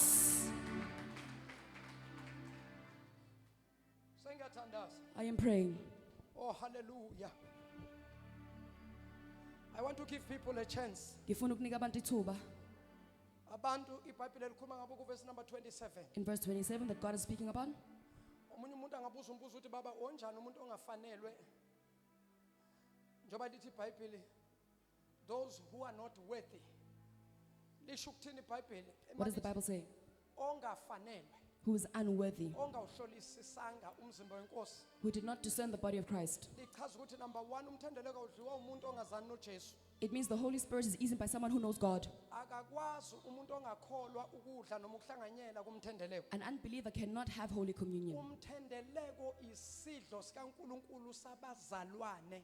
Holy Communion is supper for the brethren. Angazi noma ezwakala yini lento. I don't know if you are hearing me. So now in other words mangifuna ukudla ngihlanganyele la. When I want to Kufanele ngivume izono zami. have the Holy Communion, I need to confess my sins. Kufanele ngizihlambulule I need to cleanse myself phambi kwaNkulunkulu. before God. Futhi kufanele ngikholwe I need to believe ukuthi uNkulunkulu usengixolele. that God has forgiven me. Ngiye ngenza umzekelo ngithi uma ngabe izwi likaNkulunkulu lahlaba inhliziyo yakho. Let me make an example. If God's word pierces your heart, Mhlambe kwakusemvuselelweni. maybe it was at a revival Washumayela umfundisi. and the pastor preached La kuhlaba izwi. and the word pierced your heart Kwabizwa ialtar call. and the altar call was called. Ucwilile ezonweni. You were drowning in sin, Kodwa la kuhlaba izwi but likaNkulunkulu. the word of God pierced you. Waphakama wazoma la You phambili. came to the fall and lifted up your hands Waphakamisa izandla. and lifted up your hands Wakholwa uNkulunkulu. and you believed in God. By the time umfundisi eqeda By ukuthandaza, the time the pastor was done praying ekwamukelisa uJesu, and helping you accept Jesus ekuvumisa izono zakho. and helping you admit your sins, Wakholwa you believed ukuthi izono zami that zithethelele. your sins were forgiven. Kanjalo nesidlo Therefore, as senkosi. such, the Holy Communion, Uma sivuma when we agree ngemilomo yethu with our mouths sikholwa and believe ngenhliziyo with yethu our hearts siyakuthethelela. that we shall be forgiven. Njengoba sathethelela. As we were forgiven, Bezalwane, brethren, uma ngabe uNkulunkulu wasithethelela if God did forgive us singamazanga when we didn't know Him, kangakanani how manje much more now esenobudlelwano nathi that He has a relationship with us, esazi uThixo that God knows us, angahlala kanjani angasiqoleli. how can He not help Uma us? siphakamisa izandla When we zethu lift up our hands sivuma phambi and kwakhe we confess before ngoba Him, lithi izwi lenkosi for the word says, yilowo nalowo each individual ozivumayo izono zakhe. who admits their sins, uNkulunkulu mnene, God is merciful, uNkulunkulu He ungcwele, is holy, ukumthethelela zona. He will forgive those sins. Cela umuntu okhona phakathi kwale ndawo If there's anyone in our midst othi mfundisi ngiyafisa nami ukuhlanganyela says, Pastor, I'd like to also be part, kodwa angisindisiwe, but I am not saved. ngiyacela baba ukhuleke nami ngamukela uJesu. Please, Father, pray for me. Phakamisa isandla sakho uze ngaphambili. Lift up your hand and come to the fore. Umuntu wesibili othi baba Second person who says, Father, angikho sure noma ubudlelwane phakathi kwami noNkulunkulu busekhona na. I'm not sure if I still have a relationship with God. I want to renew my covenant with God. Ngifuna ukuvuselela isivumelwano sami Nawe noNkulunkulu. futhi come forward. You too, please come to the fore. Before we partake, Singakahlanganyeli. run to the fore. Gijima uze phambili. And make no mistake, Ungalenzi iphutha. ngokuthi ubuke abantu That you look at other people, bese usaba amehlo abantu. then you are fearful of their eyes. Kunokuthi ngabe usaba yena You should be fearful of God, obona ekusithakaleni. who sees what is hidden. Gijima uze ngaphambili ngithandaze nawe. When you come to the fall and I pray with you, Namhlanje nawubona abantu bahlezi today as you see those seated, bangezi phambili not coming to the fall, yingoba sebavuma. it is because they confess. Yingoba sebema la. Because they have stood at the altar. Mshayeleni izandla uNkulunkulu Clap ngayo yonke hands for the umphefumulo. Lord. Glory to Yes, Jesus. Lord Jesus. Oh, hallelujah. Yes, Lord. Mshayeleni izandla Clap uThixo. hands for the Lord. Come on, let's give the Lord some praise. The devil is a liar. Satan ungumqambi manga. Basindiswa abantu bakaNkulunkulu. God's children are getting saved today. Baphunyuka abantu ezembeni. They are being delivered from sin. Baphunyuka abantu ogibeni nomculo. They are being delivered from the foul of Shayelani sin. uNkulunkulu Clap ihlobo. hands for the Lord. Basindiswa abantu God's bakaNkulunkulu. children are being saved. Lalela. Listen. Awenzela You are abantu. not doing it for man. Kodwa wenzela You are wena. doing it for yourself. Wenzela You are uNkulunkulu. doing it for God. Amagameni ayabhalwa ezincwadini zokuphila. This is being written in the book of life. Izono zenu ziyathethelelwa. Your sins are being Izono forgiven. zenu Your ziyahlanjwa. sins are being Noma forgiven. ngabe wenzeni No matter izolo. what you did yesterday, Namhlanje kuyacisha today it's being erased. emabhukwini okwahlulela. Igama lakho Your liyabhalwa name is being written encwadini in the zokuphila. book of life. Awu kodwa bazalwane beningashayela uNkulunkulu na. Can you clap hands for Sibongele God mphefumulo. and thank God for this Sibonge word. umusa. Thank Him for His mercy uNkulunkulu asenzela wona. God has done for us. Phakamisani izandla Lift up zenu. your hands. Oh, glory to Yes, Jesus. Lord. Oh, glory to Jesus. Yes, Jesus. Ama-asha ngathi angasondela May nawo. ushers come forward. Ngoba bakhona bazobanjwa amandla Some kaNkulunkulu. will receive the power of Oh, God. glory to Yes, Jesus. Lord. Ake simshayele izandla Clap hands for umoya. Lord. Yes, Glory to Jesus. Jesus. Glory, glory. Yes, Lord. Glory, glory. Mighty Jesus. Glory, glory. Mighty Jesus. Baba siyabonga. Shaya abahosai. Phakamisani izandla Lift up your sengiyathandaza. hands and pray. Naze nakhetha kathi bantwana bami unyaka uqala. You have chosen well children as the year has started. Niyombona uNkulunkulu waleli You will Bhayibheli. see the God of this place. Abanye kuze kuphela amaviki mangakhi. Others will happen in the next coming weeks, Abanye kuze kuphela zinyanga zingakhi. in the next coming months for others. uNkulunkulu uzobe seyibonakalisile. God will then reveal Himself to you, Efakazela izwi lakhe. standing for His word. Phakamisani izandla sengiyathandaza. Lift up your hands, I'm about to pray. Glory to Jesus. Mighty Lord. Hallelujah. Nina nonke nimi ngaphambili. All of you standing in the front, Nani nonke ningibukele and emakhaya. everyone watching online. Le decision ethathwa ilaba. The decision that is being taken by these brethren, Ayive ibalulekile. it's very important. Lesinqumo esithathwa yilaba. The decision that they have taken, Nami ngishumayela kanje. as I am preaching like this, Ngake ngema ngayiphakamisa I izandla. also was in their shoes. Angehlanga ezulwini. I didn't come from the heavens Ngingumfundisi. and descend as a Kodwa preacher, ngake ngazivuma izono but I zami. confessed my sins. Ngake ngavuma phambi kwaNkulunkulu. I stood before God and confessed. Kanjalo nalaba. As such, here are they. Izulu limi ngakubo The namhlanje. heavens are on their side today. Ziyahlanjwa izono zabo. Their sins are being cleansed. Ziyathethelelwa izono They are zabo. being forgiven. Bashayeleni izandla for Clap the hands last for them, time. brethren. Nina nimi ngaphambili nani nonke ningibukele emakhaya. Standing in the front and the viewers online, Shonini lo mkhuleko emva kwami. say this prayer after me. Thandini inkosi uJesu. Shonini kakhulu ibandla libancedise ngasemumva.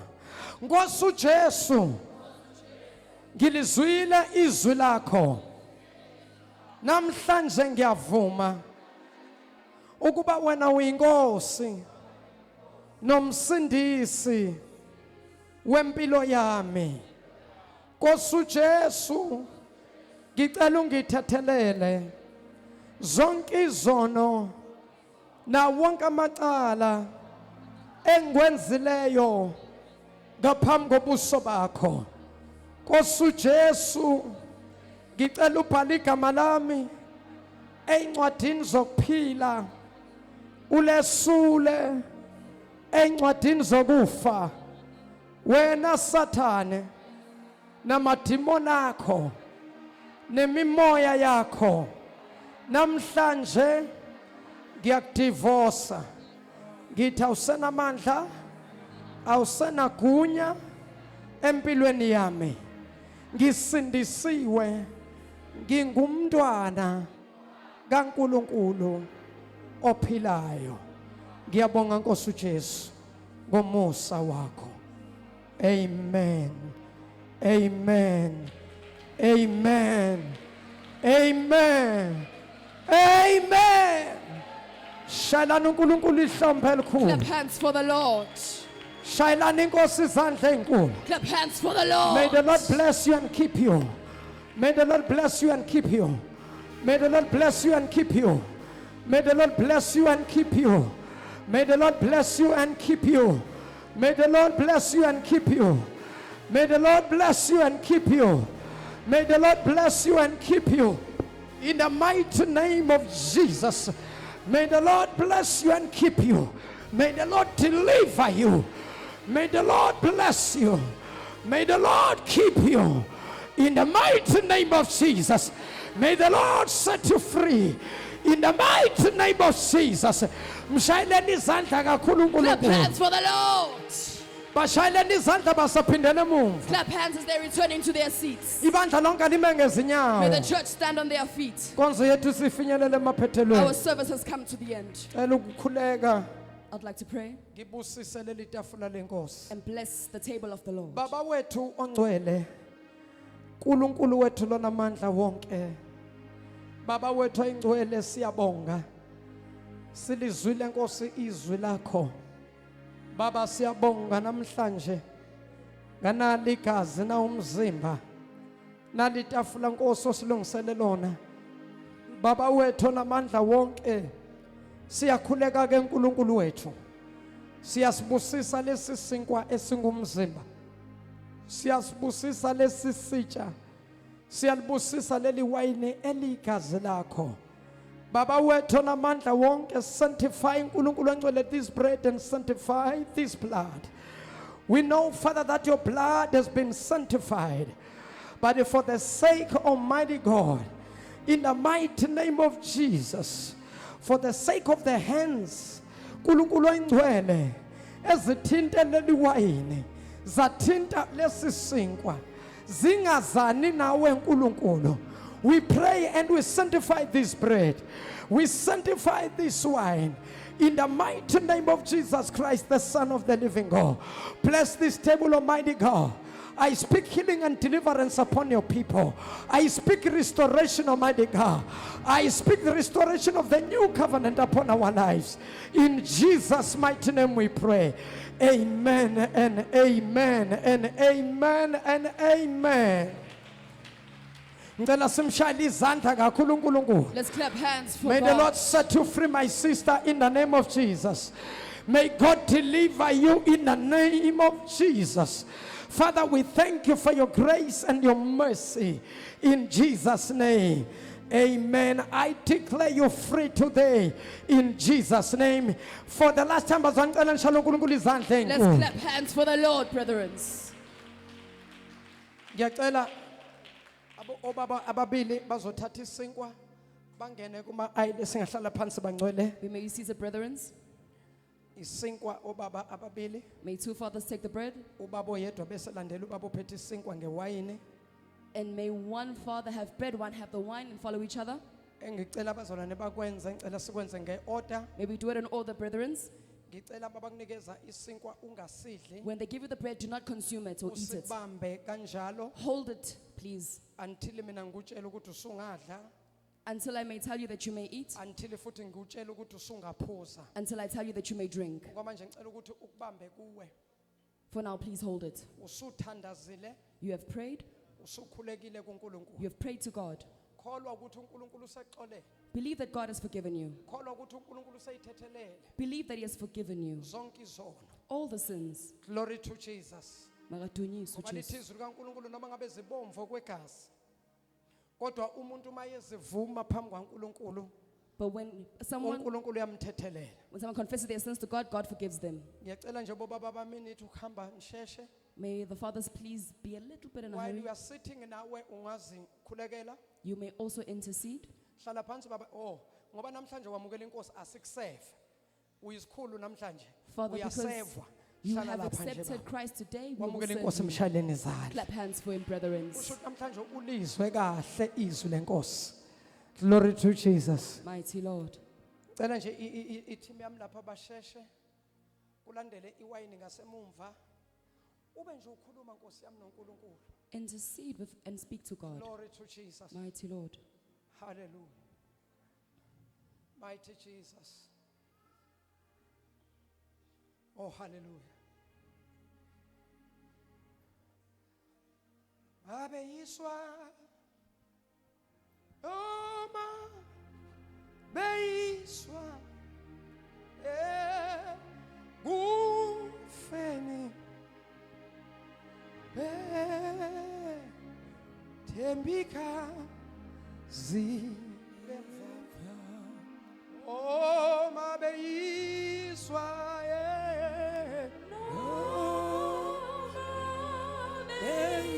Beyiswa.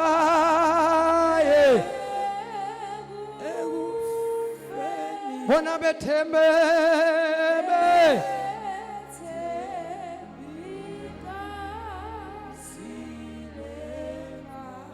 Oh, beyiswa.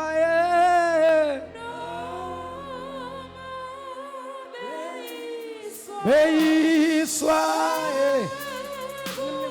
Bese naye naphezulu.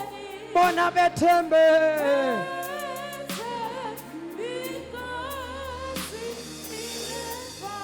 Oh, beyiswa.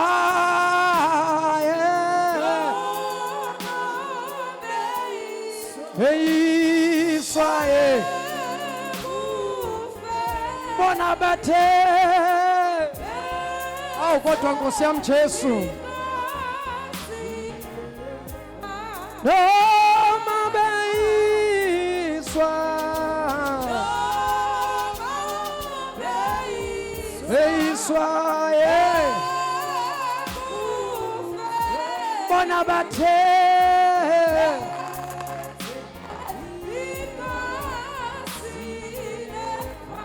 Noma beyiswa.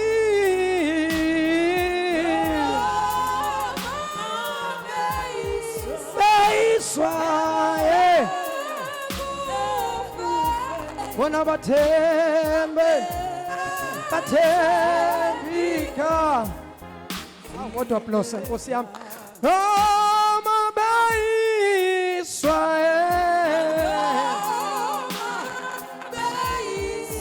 Beyiswa. Bona bathembe. Bathembe. Kodwa Nkosi yami. Noma beyiswa.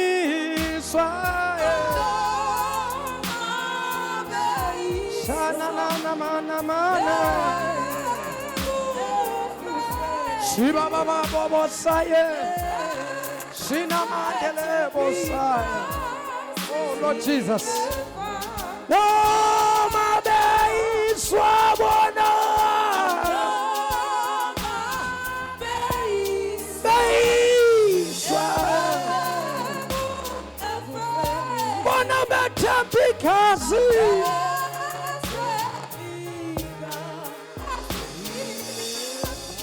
No, my beyiswa.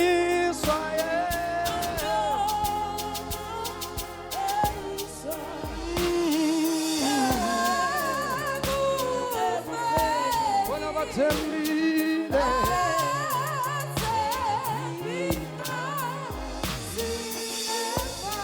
Oh, my beyiswa.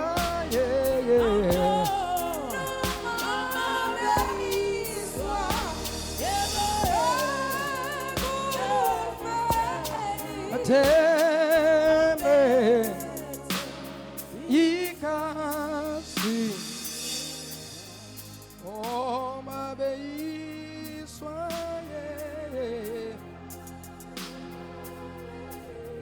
Beyiswa. Tembe bona. Tembe ikasi. Oh, my beyiswa.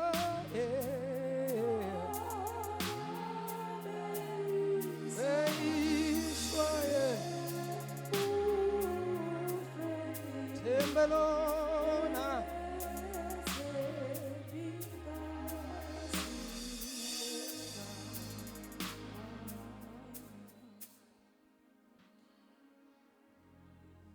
Ngomhla inkosi uJesu eyakhashelwa ngabo On the day that Jesus Christ was betrayed, yathabatha isinkwa. he took bread. Niyangidisturb abazalwane. Niyangiphazamisa Nkosi yami.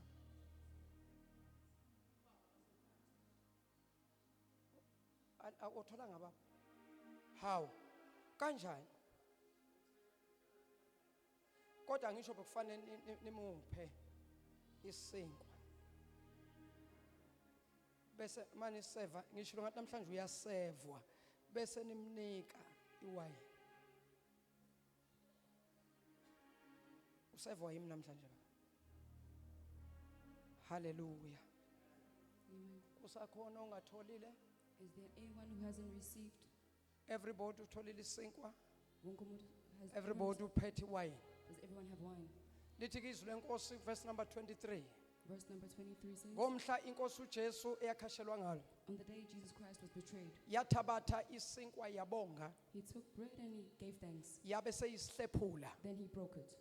Yabe seyithi ke lokhu kungumzimba wami owabelwe abaningi.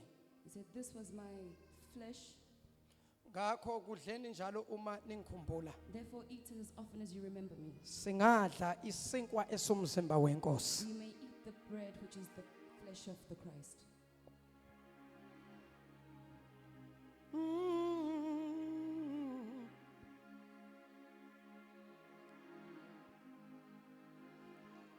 Kanjalo futhi inkosi uJesu As such, Jesus Christ yathabatha isitsha.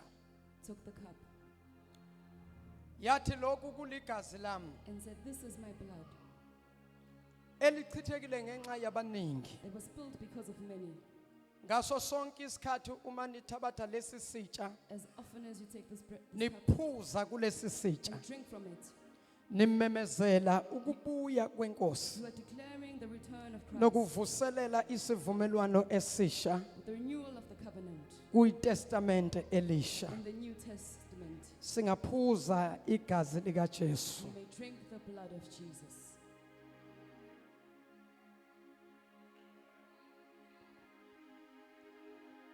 Elibandla lonke bese liphakama ngezinyawo. May the church please stand on their feet.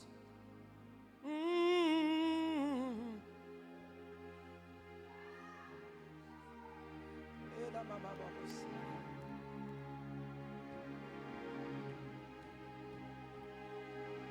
Asha ngicela abe wake up May the ushers please be aware, because bakhona bazothintwa amandla kaNkulunkulu. for some will be touched by the power of God. Abanye kuzomanifest imimoya, Others will have spirits that will manifest. abanye bazozwa ngathi kuyaxokozela eswini, Others will feel their bowels move. abanye bazozwa kuluma esibelethweni, Others will feel their womb having abanye itches. bayozwa kuluma ezinyaweni, Others will feel their feet being kanti itchy. izinto zabantu ziyaphuma. But those are things of man that are being Ngifuna released. ukuthi siyobonga uNkulunkulu ngalesi I sikhathi. want us to go and thank God at this time. Kube khona usiqoqela nje amakhaphu May masinyane. someone please collect all the glass. We Sesiyothandaza. are entering prayer. Sengifuna ukurelease amandla I want to release the power asegazini lika that is Jesu. in the blood of Jesus. Ngifuna ukudedela I amandla want to release the power asegazini lika that is in Jesu. the blood of Jesus. Yizifo, All sicknesses, yimimoya all spirits iyaphuma right now. leaving right now. Zonke izifo, All diseases, yonke imimoya all spirits, right now much iyaphuma, being released, iyaphuma. leaving, Uyakhululeka, being free and set free. You uyakhululeka. are being set free. Yonke iminyango evalekile Closed doors, iyavuleka open right now. in the name of Jesus. Amalga Jesu. In the name of Jesus. Amalga Jesu. Yalela imimoya yotikoloshi elala nawe ebusuku. Yalela imoya bathakathi elala nawe ebusuku ekudlisayo. Iyasha, iyasha, iyasha, iyasha. Shaya izandla zakho, vula umlomo uthandaze. Open your mouth and pray. Shikapasataka. Ribabo sandala baba. Thank you, Jesus. Rika pasika bayonda. Thank you, Jesus. Yante kemoshi kebeya. Thank you, Lord. Shina baba kusha takada. Glory to Jesus. Shina baba bosanda. Glory to Jesus. Shina baba bosa. Jesus. Randa bosia. Jesus. Ikabosha taka. Oh, Jesus. Ikabasha takada. Oh, Jesus. Uma baba bosika. Yes, Lord. Uma baba bosaya. Yes, Jesus. Yala baba bosaya. Jesus. Thank you, Jesus. Thank you, Jesus. Thank you, Jesus. Thank you for your blood. Thank you for your healing. Thank you for your deliverance. Thank you for your restoration. In the name of Jesus. Thank you for your redemption. In the name of Jesus. In the name of Jesus. Thank you for your salvation. In the name of Jesus. We thank you, Father. We thank you, Lord. We command every sickness. We command every disease. We command every spirit. In the name of Jesus. Be free now. Be free now. Be free now. Be free now. Be free now. Be free now. In Jesus' name. Thank you, Lord. Hallelujah. Yes, Lord. Shayani izandla kakhulu nishayele uNkulunkulu. Yes, Jesus. Yes, Jesus. Hey! Glory, glory. Shabakosata la baba. Thank you, Shinamando kosaya la basia. thank you, Jesus. Yala baba shikaya. Glory. Let us pray. Let us pray. Let us pray for the service ya Friday. Baba wethu intwana egameni lika Jesu. Thank you, Lord. Siyayikhulekela inkonzo ya Friday. Glory to the Lord. Badonsa uNkulunkulu. Jesus. Badonsa mdala wezinsuku. Badonsa esonini nanini. Baba wethu ingcwele. Sikhulekela uqobo. Sikhulekela amandla. Sikhulekela umlilo. Ngegama lika Jesu. Ngegama lika Jesu. Ngegama lika Jesu. Yababa sakaya. Yababa sondo. Siyalela madimoni. Siyalela imimoya. Engaphazamisa.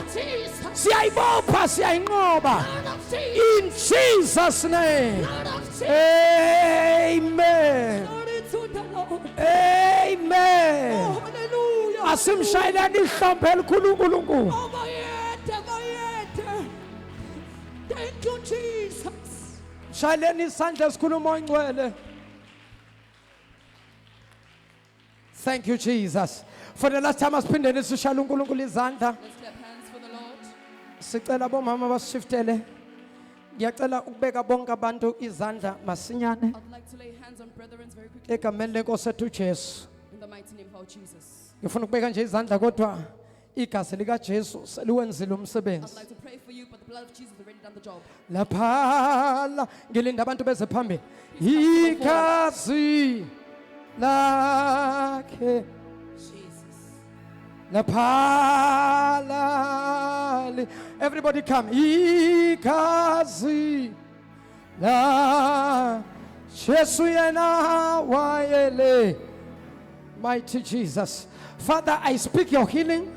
Father, I speak your deliverance upon your people, Almighty God. In the mighty name of Jesus, I command every sicknesses and disease. I command every spirit now. I release your power, and I release your power that is in the blood of Jesus. I release your anointing, Almighty God. In the mighty fire, in the mighty name of Jesus. Bathinda moyo ingcwele. Bathinda izani ngokushesha. Bathinda ngesandla sakho. In the mighty name of Jesus. Bathinda dwala. Bathinda uNkulunkulu. In the mighty name of Jesus. Bathinda dwala. Ngegama lika Jesu. Abaphila abagulayo. Abakhululeka abakhola imimoya.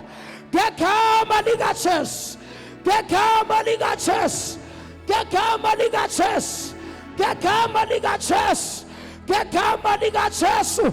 ngegama likaJesu, in the mighty name of Jesus, ngegama likaJesu, fire, in the mighty name of Jesus, ngegama likaJesu, ngegama likaJesu, ngegama likaJesu, ngegama likaJesu, in the mighty name of Jesus. Ushatakata baba, ulababa boshaka, inababa bosantaka here, yandela baba bosaya, ikababa sikeya, yababa bosanda, yababa boseke bebe, ribaba sotapaya, irababa bosante, yandela boshika, yanteke bosataka, yantepedeke setepepesa, yantepekushada, yanteke monto bosaya, urababa bosaya. Thank you, Jesus. Thank you, Jesus. Thank you, Jesus. Thank you, Jesus. Thank you, Jesus. Your power now. Your fire now. Your fire, Lord. Your power, Lord Jesus. Your power, Lord Jesus. Your power, Lord Jesus. Your power, Lord Jesus. Your fire, Lord Jesus. Your fire. In Jesus' name. In Jesus' name. Be free in the name of Jesus. Be delivered in the name of Jesus. Be restored in the name of Jesus.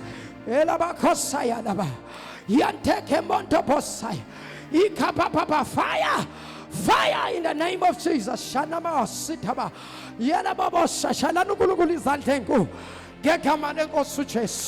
Thank you, Jesus. Thank you, Lord. Thank you, Jesus. Jesus, thank you, Jesus, thank you, Jesus, thank you, Jesus, thank you, Jesus. Oh, hallelujah. Thank you, Jesus, thank you, Jesus, thank you, Jesus, thank you, Lord. As been done for the last time. We clap hands for the Lord one more time. Amen. Siyabonga kakhulu bazalwane, ningakhohlwa Friday ziyakhala. We thank you, brothers. Please remember Friday. It's on. Yaxolisa Nkosi yami mhlathuza ukunistretcha kangaka abantwana bami, but it's for a good cause. I apologize for stretching you so much. Ngiyacela futhi on Thursday, no, on Wednesday. It's Wednesday, Thursday. Yesiphinde futhi another 2 days. Lo 2 days esuphinda specifically for inkonzo ya Friday sithi Nkosi zibonakalise. Might happen ukuthi mhlambe inkonzo ya Friday iphethe breakthrough yakho. Ngicela nje start 2 days, Wednesday and Thursday. Friday sizoza nje singadlile, sizile nje ambethu sesizodla nje sesibreakile. Ngezwakala bangcwele. Friday sizoza sesenze njani? Sesibreakile. Ngicela njalo uNkulunkulu izandla. Bonke abasibukele emakhaya, bonke ababukeli bethu abasupportayo, abayisupportayo nabayithandayo iEagle Mountain Prophetic Ministries. Soon ngizobe ngimemezela iproject 2025 uNkulunkulu anginike yona. Ngiyacela ukuthi abasilandelayo nabasibukelayo nabasupportayo, ngicela ukuthi basebenzise leli thuba lokuba bayitshale imbewu bekhuleke kuNkulunkulu. Abaningi sebambonela uNkulunkulu kuleli khaya ukuthi uNkulunkulu ukhona. Cela futhi ungadoubt futhi ungangabazi. Tshala imbewu yakho manje mawubuka escreenini sakho lapha nje kune scroll esambayo.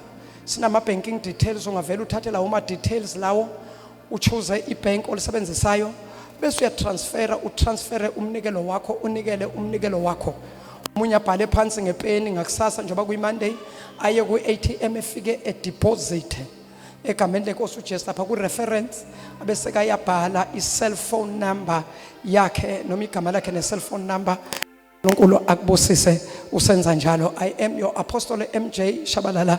Mina nawe asihlangane on Thursday egameni lenkosi ethu uJesu sesi live, and then on Friday bese siba nenkonzo ka 6 to 6. Please share this video, pass this message to everyone. Share bazalwane, please subscribe also lapha kulokhuzane ku Facebook wethu nalapha ku YouTube channel wethu egameni lenkosi uYesu. Please support us. uNkulunkulu akubusise nalapha ku TikTok wethu futhi keep on supporting. Siyabonga kakhulu.